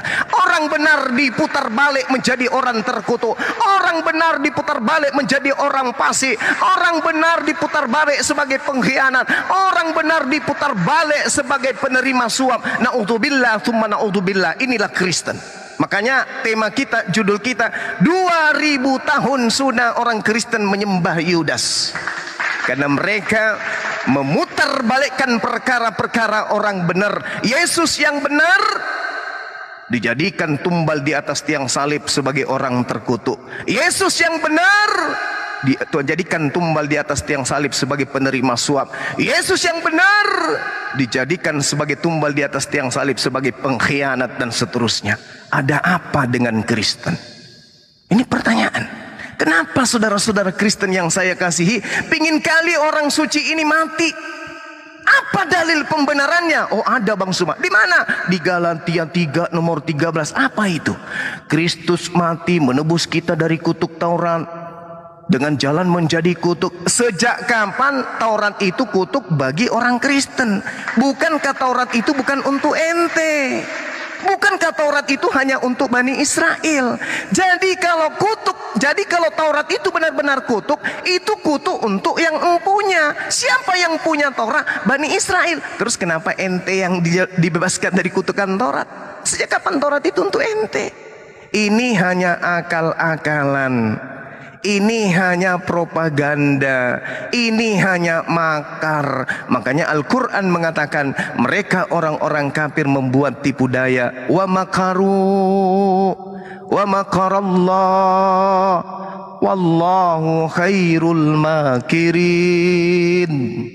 Jelas ini. Kami umat Islam siang malam mengatakan Nabi Isa orang yang suci, Nabi Isa orang yang mulia, Nabi Isa terkemuka, tersohor, terkenal di dunia dan di akhirat. Muncul orang fasik, hei semua, Isa dan Yesus itu beda bro. Na'udzubillah tsumma na'udzubillah. Hei semua, Isa lahir di bawah pohon kurma, Yesus di kandang binatang. Ini apa-apaan yang kayak gini? Sementara kita sedang berbicara mengenai Nabi yang datang kepada Bani Israel. Saya kira cukup dari saya ya, saudara, direnungkan. Kalau ada ingin ditanggapi silakan. Iya, ya nggak monolog. Silakan Pak Mario, tadi saya sudah ngomong duluan. Pak Mario dulu silakan. Oke. Karena banyak ini fokusnya pada salah satu pernyataan Bang Suma, katanya akal-akalan itu. Coba nanti direspon, nanti aku juga mau respon nih. Silakan. Ya. Oke. Ini banyak banget yang disentuh. Tapi saya begini, jawaban saya itu begini. Saya tidak pernah lelah untuk memberitahu bahwa ketika membicarakan penyalipan, jangan buru-buru membicarakan makna. Kira-kira 70-80% yang Bang Zuma katakan itu tentang makna. Mengapa orang Kristen mau banget Yesusnya itu mati? Mengapa orang Kristen itu mau banget gitu Yesus mati? Itu membicarakan tentang makna. Jangan bicara tentang makna kalau faktanya saja ditolak. Jadi Anda salah kamar, salah urutan. Terima dulu faktanya, baru bicara maknanya. Karena apapun makna kematian Yesus, pasti Muslim tolak. Pasti. Tidak mungkin Muslim menerima makna tanpa menerima fakta. Itu dulu yang perlu fokus kita bicarakan satu. Oke. Jadi urutan yang benar, bicara fakta. Mari kita cari tahu bersama. Apakah betul siapa yang disalib? Yesus atau Yudas? Dari pembicaraan Bang Zuma tentu dikatakan Yudas toh. Dan saya tentu dan Bro Admin sama saya pasti setujunya Yesus yang disalib bukan Yudas. Nah, itu yang mau kita bicarakan harusnya. Jangan bicara makna dulu Bang Zuma dan teman-teman Muslim yang lainnya. Karena maknanya apapun itu pasti ditolak sama Muslim, apapun. Mari kita bicara faktanya dulu. Apakah betul Yesus atau bukan? Jadi kalau Anda mengatakan 2000 tahun yang orang Kristen menyembah kepada Yudas, nah itu pembicaraan yang tepat. Mari kita diskusikan faktanya dulu. Apakah Yesus atau Yudas? Begitu. Oke, jadi poin penting saya adalah jangan buru-buru bicara makna, selesaikan dulu faktanya. Tidak mungkin menerima fakta tanpa menerima makna. Menerima faktanya saja belum tentu menerima makna kok, begitu. Banyak orang ateis mengakui secara historis bahwa Yesus yang disalib, tapi mereka tidak mengakui bahwa maknanya itu adalah untuk menebus dosa. Jadi, yuk kita bicara tentang fakta atau fiksi. Itu saja dulu. Itu dari saya Bro Admin. Silakan Bro Admin mau nambahkan, boleh? Ya, oke. Kadang-kadang bingung juga ya. Soal Amsal saya garis bawahi aja langsung saja pada intinya. Amsal adalah peringatan. Ya, sementara kisah Yesus adalah realita atau kenyataan kejadian yang benar-benar terjadi dan itu sudah dinyatakan di dalam Alkitab. Namanya peringatan dengan kejadian nyata kan sudah berbeda ya. Apakah semua orang yang menerima suap pada kenyataannya juga misalnya ada selain daripada Yesus di zaman-zaman itu, apakah juga terus digantikan atau hanya khusus Yesus saja? Kan tidak mungkin seperti itu. Di situ statusnya peringatan. Kemudian lagi soal tadi aku sebenarnya menanggapi yang ini aja lah, soal akal-akalan. Mohon maaf Bang Sumaya, kita sebagai Kristen ya enggak lah, kita bukan akal-akalan. Kan kita punya sumber Alkitab, walaupun ditolak sama teman-teman Muslim ya itu suatu yang wajar dan sangat betul sekali kalau ditolak. Kalau nggak ditolak nanti nggak tegenap ya. Nah, soal akal-akalan, ya mohon maaf nih, sampai dikatakan Yesus dikatakan sebagai tumbal, ya kita nggak pernah loh mengatakan Yesus sebagai tumbal. Seandainya peristiwa penyaliban atau wafatnya Yesus itu dikatakan tumbal, berarti ketika Isa diselamatkan, Isa menumbalkan orang lain juga. Karena posisinya menggantikan Isa. Kok tega gitu loh Isa bisa, Nabi yang baik hati kok bisa rela menumbalkan orang lain semata-mata untuk menyelamatkan dirinya sendiri. Atau mungkin mengatakan dia lebih baik dari orang yang ditumbalkan itu. Kan nggak seperti itu ya kacamatanya. Jadi saya sebenarnya menolak ketika dikatakan tumbal karena bukan seperti itu konteksnya. Peristiwa kematian Yesus itu memang sesuatu yang terjadi, dicatat di dalam Alkitab. Soal Kristen harus wafat, enggak, kita itu mengatakan harus wafat misalnya, atau mungkin tadi Bang Cuma bilang harus mati. Memang realitanya seperti itu, masa iya ada orang meninggal terus kita bilang gak meninggal? Itu kan justru kejahatan itu kalau dikatakan ada orang wafat tetapi dikatakan tidak wafat dengan embel-embel yang lain lah. Itu kan justru yang di situ yang mengakal-akali begitu loh.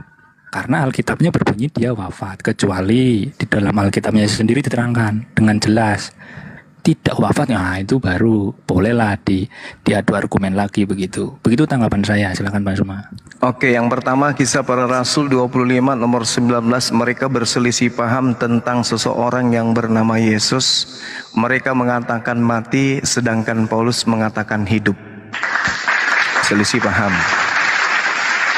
Hari ini sudah 2000 tahun orang Yahudi dan orang Kristen berselisih paham. Lalu kemudian ketika saudara berputar-putar makna fakta makna fakta makna fakta makna fakta, apa yang Anda ingin jual dengan itu? Apa yang Anda ingin jual? Bukankah saya sudah menguraikan kejadian ini Kristen tak ada di sini. Kristen di luar lingkaran. Jadi apapun yang Anda bangun kemudian dengan kitab Anda, dengan cerita-cerita, tulisan-tulisan di kitab Anda, ya itu derita saudara. Itu cerita yang Anda buat, versi Anda, silakan. Tapi fakta di lapangan ini kayak mana? Kita mau kemanakan fakta yang ada di lapangan ini? Matius 28 menuliskan bukan? Matius 27 menuliskan bukan? Nomor 18. Pilatus menyerahkan, mengakui mereka menyerahkan Yesus karena dengki kan? Ada karena dosa waris? Tak ada. Yohanes 11 kemudian menceritakan karena unsur politik dan unsur ekonomi kan. Ada karena dosa waris? Tak ada. Ada karena untuk menyelamatkan seluruh dunia? Tak ada. Untuk menghapus dosa Adam? Ada? Enggak ada. Jadi seamprek aturan main yang dibuat-buat oleh gereja itu derita saudara. Silakan Anda pelukan, ciuman, telan bulat-bulat. Tapi kami akan menertawakan itu. Kami menertawakan, jujur saja. Kenapa? Karena itu cerita internal kalian. Keadaan yang sebenarnya yang harus menjadi tolak ukur kebenaran keadaan.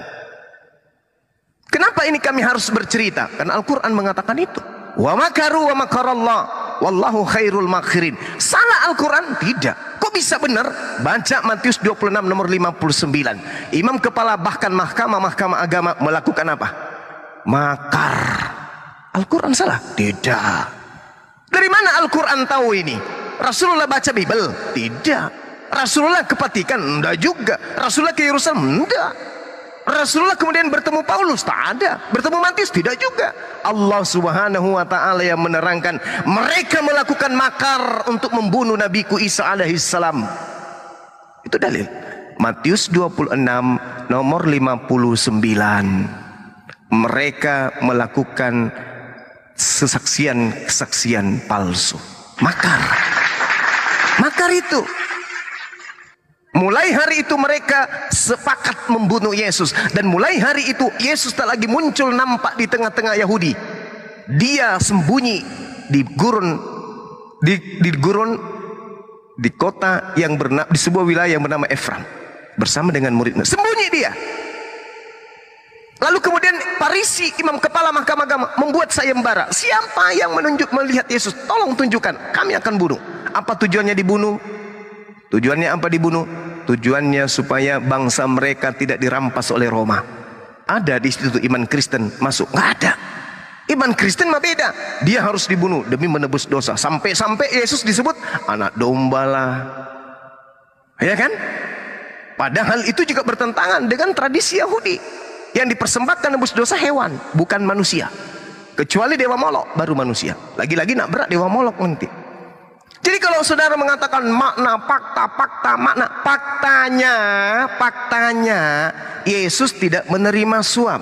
Faktanya Yesus bukan orang terkutuk. Faktanya Yesus bukan pengkhianat. Faktanya Yesus bukan orang fasik.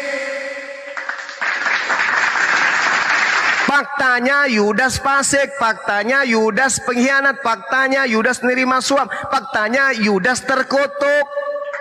Kenapa Anda balik ceritanya? Faktanya Tuhan mengatakan menggantikan. Menebus. Yang menebus orang fasik, yang menebus pengkhianat, yang menebus penerima suap, yang terkutuk, yang menerima suap. Kenapa ente bolak-balik? Tuhan mengatakan maknanya, jangan kau sebarkan, jangan kau mendekati, jangan kau berpelukan dengan kebohongan. Orang benar jangan kau bunuh, orang yang tidak bersalah jangan kau bunuh. Sebab aku Tuhan tidak akan membenarkan orang yang bersalah. Kenapa maknanya Anda putar balik? Fakta Anda putar, makna Anda bolak-balik. Apa yang Anda sebenarnya inginkan? Yesus berkata dalam Yohanes 6 nomor 70, bukankah aku yang memilih engkau yang 12 dan satu di antaramu adalah iblis. Siapa itu? Pengkhianat. Kenapa ente semuanya berkongkol kepada pengkhianat yang adalah iblis itu? Kenapa? Kenapa pingin kali ente semua membunuh orang yang benar, membunuh orang yang suci, membunuh hamba yang suci? Apa sebenarnya tujuan kalian? Tujuan kalian apa? Tujuannya adalah untuk menebus dosa-dosa kalian. Itu ajaran siapa? Nebus dosa dengan membunuh orang yang suci. Itu bisikan siapa? Bisikan siapa? Bisikan siapa yang merasuki Yudas tuh? Bisikan siapa sehingga ada kesaksian-kesaksian palsu tuh? Bisikan siapa kemudian mereka dengki-dengki semuanya terhadap Yesus tuh? Apa tujuan mereka dengki? Apa tujuan mereka mensaksikan palsu? Apa tujuan mereka menyalibkan Yesus? Politik dan ekonomi. Terus Kristen mau ngapain? Kalau berbicara makna, berbicara fakta, Anda kenapa justru diputar-putar? Mau fakta kayak lebih dulu, mau makna kayak lebih dulu, semua Anda salah-salahkan. Maknanya Anda putar balik, faktanya Anda putar balik. Lalu kemudian kalau mengada-adakan, saudaraku bro admin, yang disebut mengada-adakan, tidak ada dasar landasan pondasinya, lalu dibuat-buat. itu mengada-ngada, Bung. Contoh, dengan darah Yesus, satu orang yang masuk ke bumi membawa dosa, dengan darah Yesus seorang dosa dihapuskan. Ini dari mana dalilnya? Ada dari firman Tuhan? Tak ada, mengada-ngada. Makanya Yesus mengatakan kepada muridnya, waspadalah kepada pengajar-pengajar palsu, waspadalah kepada nabi-nabi palsu yang datang kepadamu menyamar seperti domba padahal mereka adalah serigala yang buas. Dari buahnya kita bisa kenal, kata Yesus. Apa dari buahnya itu? Indikasinya jelas kok. Memanggil aku Tuhan, bermukjizat pakai namaku, bernubuat pakai namaku, mengusir setan pakai namaku. Pada saat itulah kemudian aku berkata kepada mereka, enyahlah daripadaku, engkau semua pembuat kejahatan. Nah sekarang buahnya ini di mana? Di Islam, di Hindu, Buddha? Tak ada. Di ente yang beriman kepada hal yang diada-adakan tadi. Jangan gengsi terhadap kebenaran. Entah Anda itu pendeta, entah Anda itu romo, bromo, promo. Kalau kebenaran sudah terkuat, lo legowo nerima kebenaran itu. Sudah menjadi Kristen, bang, saya 67 tahun, 800 tahun. Ya kalau salah tinggalkan. Udah tahu salah, tinggalkan. Tapi di situ saya makan duit, bang. Tinggalkan. Hidup ini hanya sementara. Kebenaran yang hakiki adalah Yesus orang suci tidak akan mungkin tersentuh oleh kemunafikan, kejahatan orang-orang munafik pada zaman itu. Apa dalilnya? Orang benar tidak akan tersentuh oleh apa yang Tuhan tidak inginkan. Mazmur 105 nomor 15, jangan kau ganggu Mesiasku, jangan kau sentuh orang-orang yang kuurapi. Amsal 6 nomor 16, 6 perkara yang dibenci oleh Tuhan, bahkan 7 perkara yang menjadi kekejian dalam hati Tuhan. Apa itu? Menumpahkan darah orang yang tidak bersalah. Berarti membunuh Yesus adalah kekejian bagi Tuhan. Membunuh Yesus adalah perkara yang dibenci oleh Tuhan. Kalau hal yang dibenci Tuhan, kalau hal yang menjadi kekejian bagi Tuhan, Anda jadikan sebagai landasan keselamatan, berarti Anda menginginkan keselamatan dari hal yang dibenci oleh Tuhan. Apakah itu masuk akal? Tidak masuk akal. Anda menginginkan keselamatan dari hal yang dibenci Tuhan. 6 perkara yang dibenci, bahkan 7 perkara yang menjadi kekejian dalam di hati Tuhan. Apa itu? Menumpahkan darah orang yang tidak bersalah. Berarti membunuh Yesus. Kalau betul-betul Yesus yang dibunuh, maka pembunuhan terhadap Yesus bukan menebus dosa, tetapi pembunuhan terhadap Yesus, jika benar-benar Yesus yang dibunuh, itu akan melahirkan dosa besar di mata Tuhan. Jadi Anda mau kemana? Firman Tuhankah yang Anda pilih, atau firman perjanjian baru yang buatan orang-orang yang tidak kenal itu Anda pilih? Ini dalil, Bu. Dalil. Jadi kalau Anda mengatakan saya salah, silakan. Itu karena Anda masih Kristen. Tapi kalau orang menggunakan akal sehat, untuk apa saya beriman kepada sesuatu yang tidak benar? Meskipun saya dari lahir, meskipun saya sekolah tinggi-tinggi, tapi kalau tidak benar, buat apa? Buat apa? Semua melanggar. Data dilanggar, konsep dilanggar, fakta dilanggar, makna dilanggar. Hanya ego dalam beriman yang harus dikokohkan. Untuk apa? Wah, ini nggak bisa saya terima. Kenapa? Karena yang menjelaskan Bang Suma harusnya pendeta yang menjelaskan kepada saya, dosen-dosen saya. Oh, nggak bisa. Tidak bisa. Yang bisa menyelamatkan kita adalah orang yang melihat noda di wajah kita. Yang bisa mengatakan di wajah kita itu ada noda adalah orang lain. Kalau kita yang mengatakannya, kita tidak bisa melihat wajah kita kecuali bercermin. Cermin itu adalah gambaran hal yang di luar kita. Maka yang di luar kita lah yang bisa menegur kita.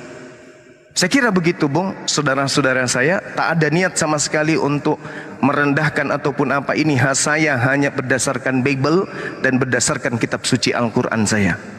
Saya tidak menghujat, saya tidak menista. Kecuali orang-orang yang susah diajak dialog, baru terkadang saya melakukan penekanan. Silakan. Ya, tunggu. Silakan Pak Mario. Oke, thank you Bang Zuma. Ini diskusi kok, santai saja. Saya tidak menganggap Bang Zuma menghujat atau apapun. Diskusi santai. Walaupun ada agak tinggi, tapi itu tidak masalah buat saya. No problem, kita kan pernah dulu, jadi nggak ada masalah. Baik. Oke, jadi begini. Dari omongan Anda, saya ambil kesimpulan, Anda percaya Yesus yang disalib. Saya Betul, tidak ya? percaya. Saya tidak percaya. Yudas, sorry. Saya Dari percaya. omongan Anda, Siap. Yudas yang disalib. Berdasarkan Bible, yes.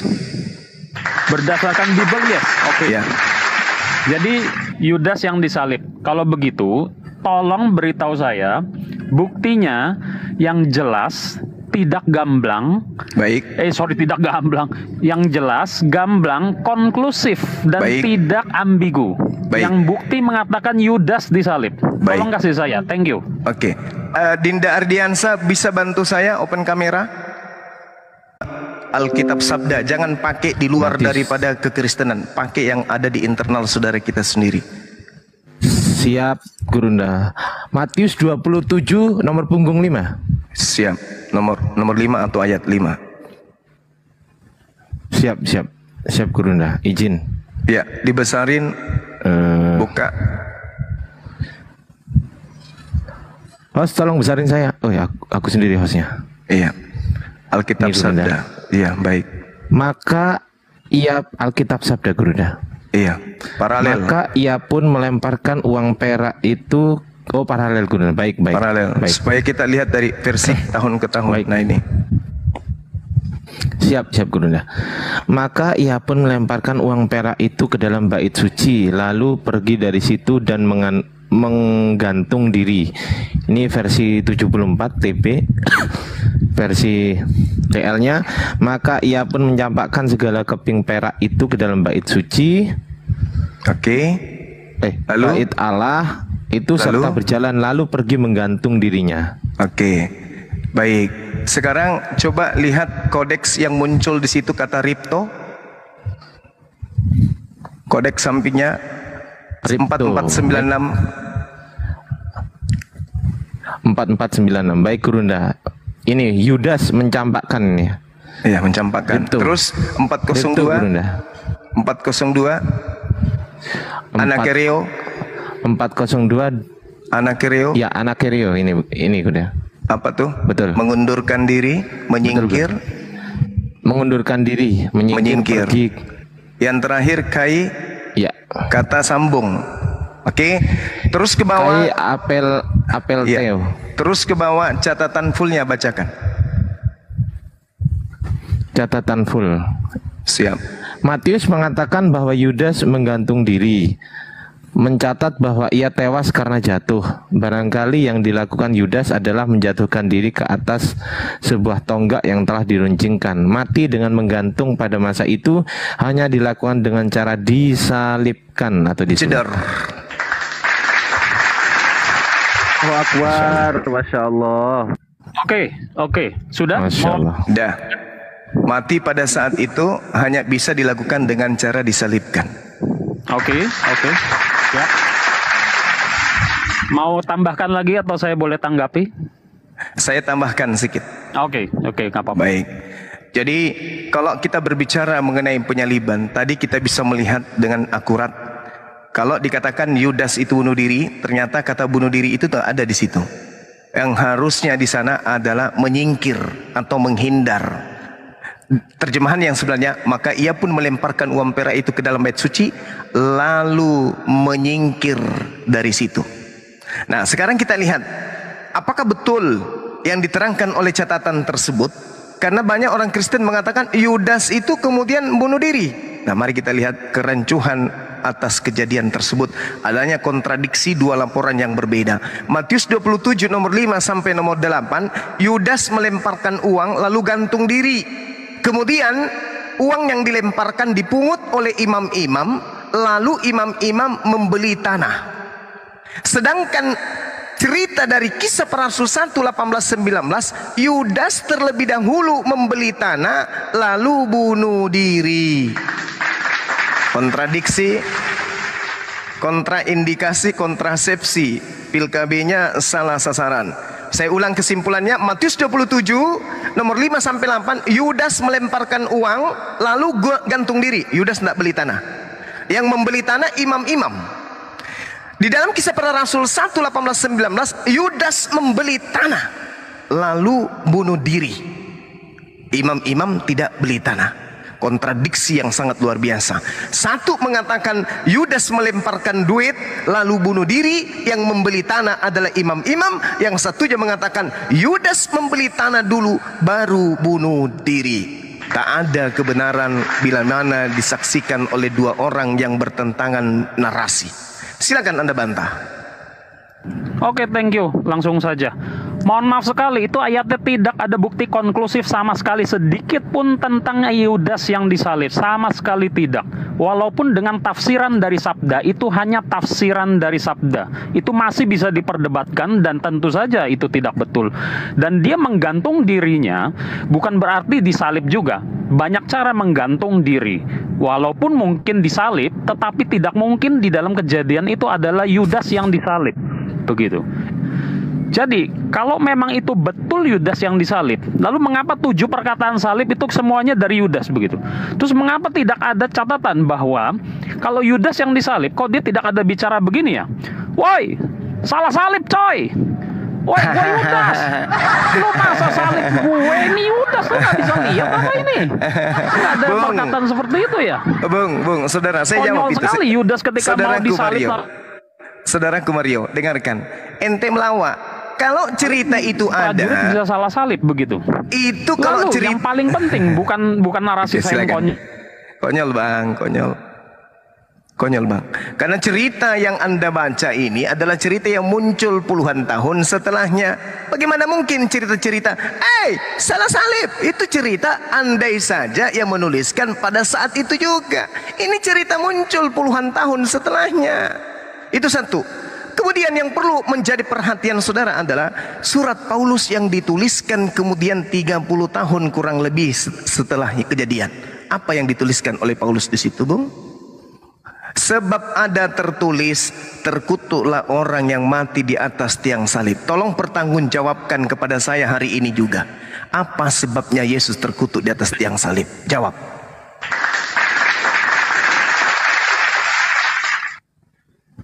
iPhone.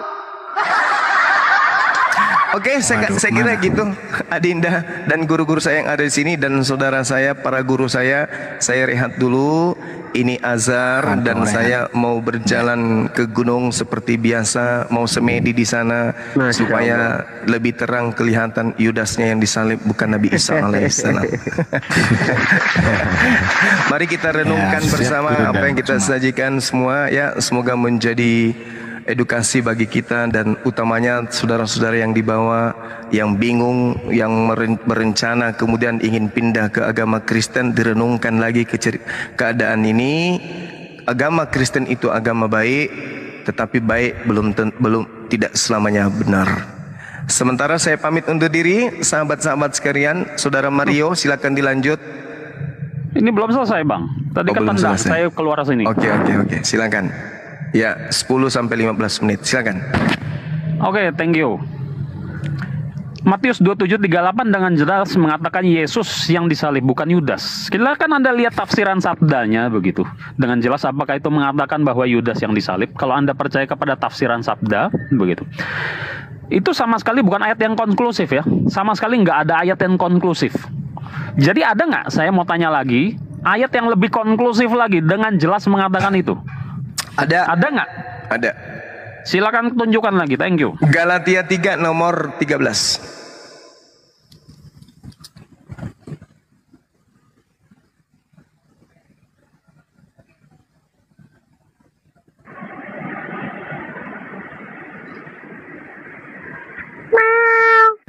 Ya, langsung dibacakan aja.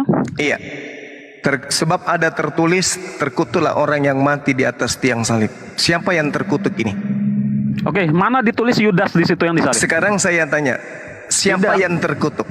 Yesus atau Yudas? Siapa di situ nggak ditulis, Bang? Tadi kan pertanyaan saya jelas ya. Apakah saya tahu. Ditulis ada tulisan Yudas yang disalib dengan konklusif, tidak ambigu, gamblang apa adanya? Itu saja. Oke, sekarang saya tanya kepada saudara, yang terkutuk Yesus atau Yudas? Yang terkutuk adalah Yesus karena dia menanggung kutuk. Tapi bukan Yesus. Bukan Yudas ya. Bukan Yudas. Sekarang saya tanya, ada nggak ayat yang tadi? Ada Saudara, ayat yang jelas. Saudara, jangan saudara bawa ajaran Kristen ke penyaliban. Ada tertulis berarti harus masuk ke kitabnya orang Yahudi. Ada tertulis berarti Ulangan 21. Berarti orang yang dikutuk ini adalah orang yang dihukum mati berdasarkan dosa yang setara dengan hukum mati, karena dia dikutuk oleh Elohim. Kenapa dia dikutuk oleh Elohim? Karena dia makan suap. Kok no? Kenapa Anda melarikan tradisi penyaliban pada saat itu dengan tradisi pagan Anda? Ini Pertanyaan saya yang jelas, Bang. Pertanyaan saya jelas. Kalau Yesus ditulis di dalam Alkitab, dia yang disalib, ditulis dengan gamblang, jelas apa adanya, tidak multitafsir. Ya, Yesus itu dituliskan bukan kapan? Yudas. Saya tanya, itu Bukan ditulisnya kapan? Pada saat kejadian, sebelum kejadian, atau setelah kejadian? Setelah kejadian pasti. Setelah kejadian. Masa pas kejadian ditulis? Nggak mungkin. Maka dong. dari itu, setelah kejadian kan? Kalau setelah kejadian orang menuliskan bom-bom di situ, boleh nggak? Ya boleh saja kalau tahunnya itu sesuai. Boleh. Kalau tahunnya sesuai ya boleh. Boleh. Tapi masalahnya tahunnya sesuai enggak? Oke, boleh. Berarti jangan ke situ dulu, Bang. Jangan ke berarti situ dulu. Makin menjauh ini. Ini makin menjauh. Saya tanya Kita kepada bicara saudara. Yudas dulu. Saya tanya, Nggak apakah kemudian ketika orang menuliskan Yesus, bom-bom atau siapapun itu boleh? Boleh, menurut saudara. Saya nggak akan jawab itu lagi. Nah, sekarang Saya nggak apa akan jawab takarannya? itu lagi. Sabar. Apa takarannya, kebenarannya bom-bom, Yudas, Yesus atau siapapun yang benar-benar disalib pada saat itu? Apa takarannya? Ya, takarannya apa? Saya jawab itu. Ya, takarannya saya apa? jawab itu. Takarannya saya jawab adalah itu setelah Anda jawab saya. Setelah Anda jawab saya dulu. Baik. Oke. Baik, Berarti silakan. tidak ada ayat konklusif yang mengatakan Yudas yang disalib, betul? Ada. Enggak, mana? Ya wes, mana? Setelah yang tadi Galatia tuh ada lagi. Baik, Makasih yang datang konklusif, sabar. detil, bukti. Oke, sabar. Pada saat penangkapan murid Yesus, penangkapan Yesus, ya. Siapa murid yang tidak melarikan diri? Jawab dengan jujur. Petrus.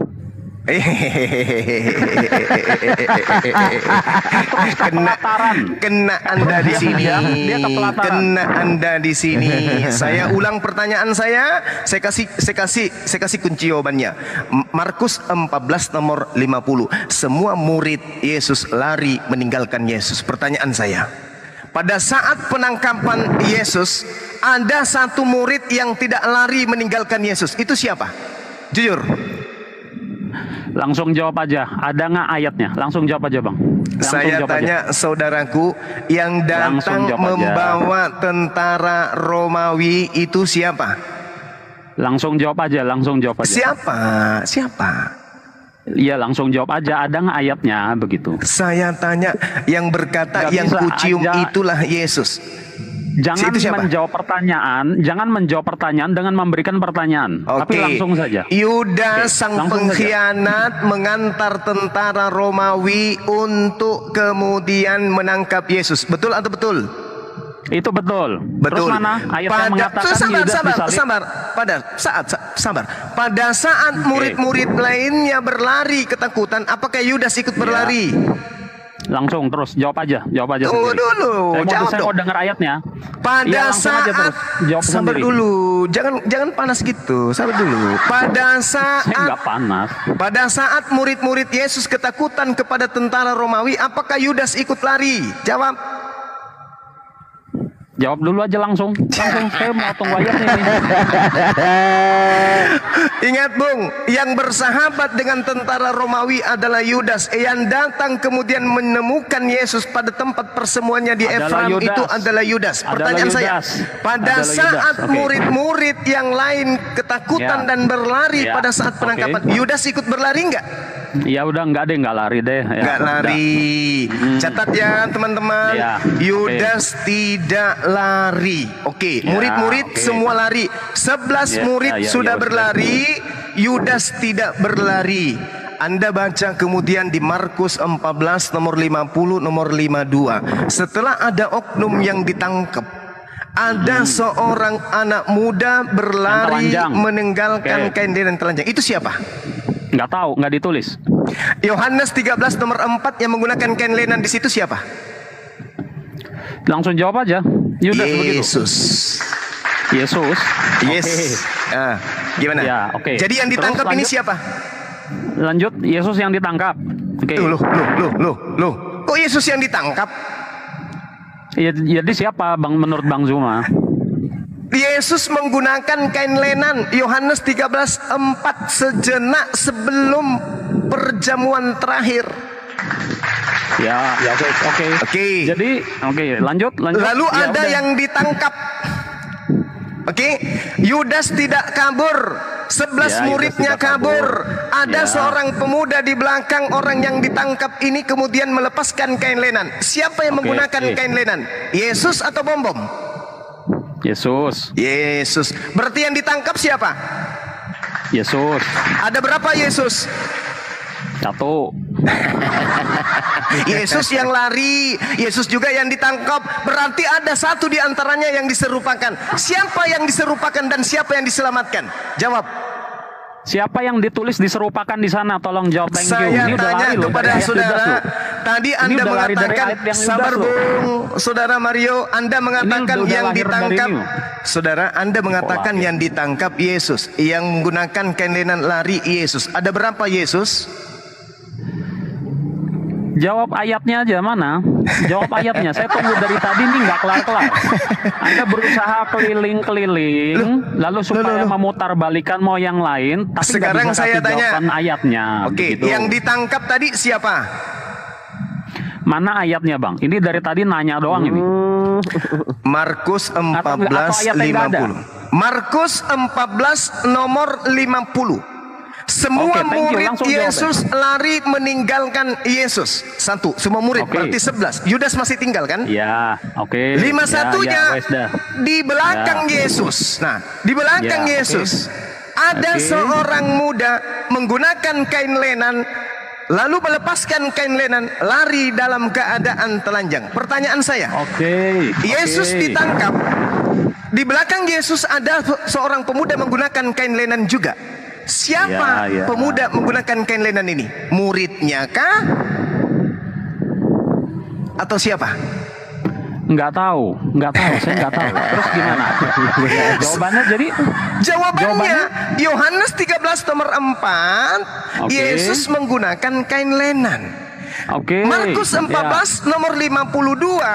Murid-murid Yesus sudah tak ada di situ, tapi tiba-tiba Oke. muncul seorang pemuda menggunakan kain lenan. Siapa ini? Nggak tahu. Siapa yang menggunakan ini? Tak tahu. Nggak tahu, nggak ditulis ya kan? Nggak Ya, tahu. lanjut. Inilah yang Lanjut. dikatakan Al-Quran. Mereka Al-Quran. tidak jelas siapa yang kemudian mereka tangkap dan mereka bunuh. Apakah Oke, Yesus atau orang yang thank diserupakan? you. Berarti tidak ada ayat yang mengatakan Yudas yang disalib ya? Setuju Sekarang pertanyaan Setuju saya ya? kepada sekarang pertanyaan saya. No, jawab dulu saya, jawab dulu. Kan belum dijawab itu. Jadi tidak ada jawaban yang konklusif tentang Yudas yang disalib. Ada. Sesuai yang Anda percayai. Ada. Dalilnya Ya wes, tadi mana sudah kutunjuk. ayatnya? Orang Ya wes, yang mana dikatakan ayatnya? Yesus. Lah kalau pendeta apa ini? Pendeta kucluk yang sudah tidak bisa kemudian membantah data-data saya. Iya, termasuk Anda. Saudara Terus Maria, lanjut. saudara Iya. Maria. Jelas dikatakan di dalam kitab saudara nih. Saya terangkan kepada Iya. saudara ya. Jangan iya tapi Anda Iya, tidak mau sama mendengarkan. dong. Dengarkan. Saya dengar kok dari tadi. Lalu semua murid meninggalkan Yesus. Oke, Ya. lari. Lalu kemudian Ya. ada seorang muda yang pada waktu itu hanya memakai sehelai kain lenan untuk menutupi badannya, mengikuti dia. Dia ini siapa? Dia ini Jawab siapa? sendiri. Jawab sendiri. Jawab sendiri. Saya sih tunggu jawabannya dari tadi loh. Saya tunggu jawaban Yudas disalib. Nah, Oke. saya tunggu Oke. jawaban itu. Oke. Saya tunggu jawaban Ada itu. seorang yang menggunakan kain lenan. Siapa seorang yang menggunakan kain lenan ini? Jawab sendiri, Bang. Yohanes 13 nomor 4. Siapa di situ? Jawab sendiri. Diskusi kok disuruh jawab sendiri. Gimana? Ya, biar cepat. Ini Saya diskusi, nunggu ayat. Bu. Saudaraku Iya, Mario. ini diskusi. Kenapa sayang? bacain aja. Enggak, Anda bacain aja. Saya dengerin kok. Anda bacain aja, saya dengerin. Ente tidak tahu, ente harus terima jawabannya karena ente tidak tahu. Iya, itu tertulisnya hanya baca ayatnya doang kan. Ya wes. Iya, ente kalau kan ente tidak tahu jawabnya. Berarti ente harus terima jawabannya dari Bang Juma. Ya udah, tunggu aja. Maka tolonglah jawaban. Ya wes, maka tolonglah jawaban yang sesuai pertanyaan saya. Setuju kan? Oke. Iya dong. Iya kan? Iya. Sekarang makanya dilihat dari ayatnya. Mana jawabannya? Tadi Sebentar kan dulu, sabar. Tunggu, ente banyak tidak tahu, ya kan? Ente banyak tidak tahu karena ente tidak mau tahu. Makanya kami jelaskan di sini. Silakan Bang Juma. Yohanes 13 nomor 4, Yesus menggunakan kain lenan. Setuju? Setuju dong. Ya, lanjut aja. Nah, itu lanjut. Itulah Anda. Iya aja deh, biar cepat. Kok iya ada sih? Iya atau iya? Ya, biar cepat, saya mau tahu jawabannya. Iya kan? Nah, Yohanes 13 nomor 4. Saya mau cepat saja. Yesus menggunakan kain lenan. Markus 14:50, lalu semua murid itu meninggalkan dia dan melarikan diri. Yudas tidak melarikan diri karena dia berkongkol dengan orang Romawi. Ada seorang pemuda yang waktu itu hanya memakai sehelai kain lenan. Ini siapa? Oke, kan anggaplah itu Yudas yang pakai kain lenan lah ya. Anggaplah Yudas. Anggaplah Yudas yang pakai kain lenan. Tadi sudah jelas-jelas Yesus yang menggunakan kain lenan, kok anggaplah Yudas? Bradmin, kasih paham Bradmin, jangan gitu Bradmin ya. Sekarang Anda jawab Yudas. Problemnya Anda mau mencari tahu siapa yang pakai lenan atau mau menunjukkan mana ayat yang mengatakan Yudas yang disalib itu dulu. Kalau Anda mau saya menjawab siapa yang pakai lenan, ya wes abis ini tolong jawab dulu, ada nggak ayat yang mengatakan Yudas disalib dengan kecil suaranya. Saya ulang lagi ya. Lalu semua murid meninggalkan dia dan melarikan diri dan pergi melarikan diri. Ada seorang muda yang menggunakan kain lenan yang adalah Yesus mengikuti dia yang sudah ditangkap. Mereka hendak menangkapnya. Kenapa pemuda ini masih mau ditangkap kalau sudah ada yang ditangkap? Kenapa mau 2 orang? Harusnya kan cuma 1. Kenapa masih mau menangkap yang menggunakan kain lenan? Karena mereka ragu yang ditangkap ini Yesus atau bukan. Kenapa bisa kayak begitu? Baca Yohanes 18. Ketika Yesus kemudian didatangi oleh oknum Yudas dan tentara Romawi, Yudas bertanya, oknum itu bertanya kepada Yudas, siapa yang kau cari? Yudas berkata, Yesus dari Nazaret. Itu menandakan bahwa yang di depan Yudas ini bukan lagi Yesus. Oke? Bukan lagi dalam bentuk yang asli, karena tidak mungkin kemudian Yudas tidak mengenal muridnya, gurunya. Maka yang terjadi dalam Markus 14 ini, ada seorang muda yang pada waktu itu hanya menggunakan kain lenan, yaitu Yesus, untuk menutup badannya, mengikuti orang yang sedang ditangkap. Lalu mereka pun hendak menangkap yang menggunakan kain lenan. Ada apa menangkap 2? Tetapi pemuda itu melepaskan kainnya dan lari dengan telanjang, lolos. Siapa yang menggunakan kain lenan lolos dari penangkapan? Yesus. Siapa dia yang sudah ditangkap?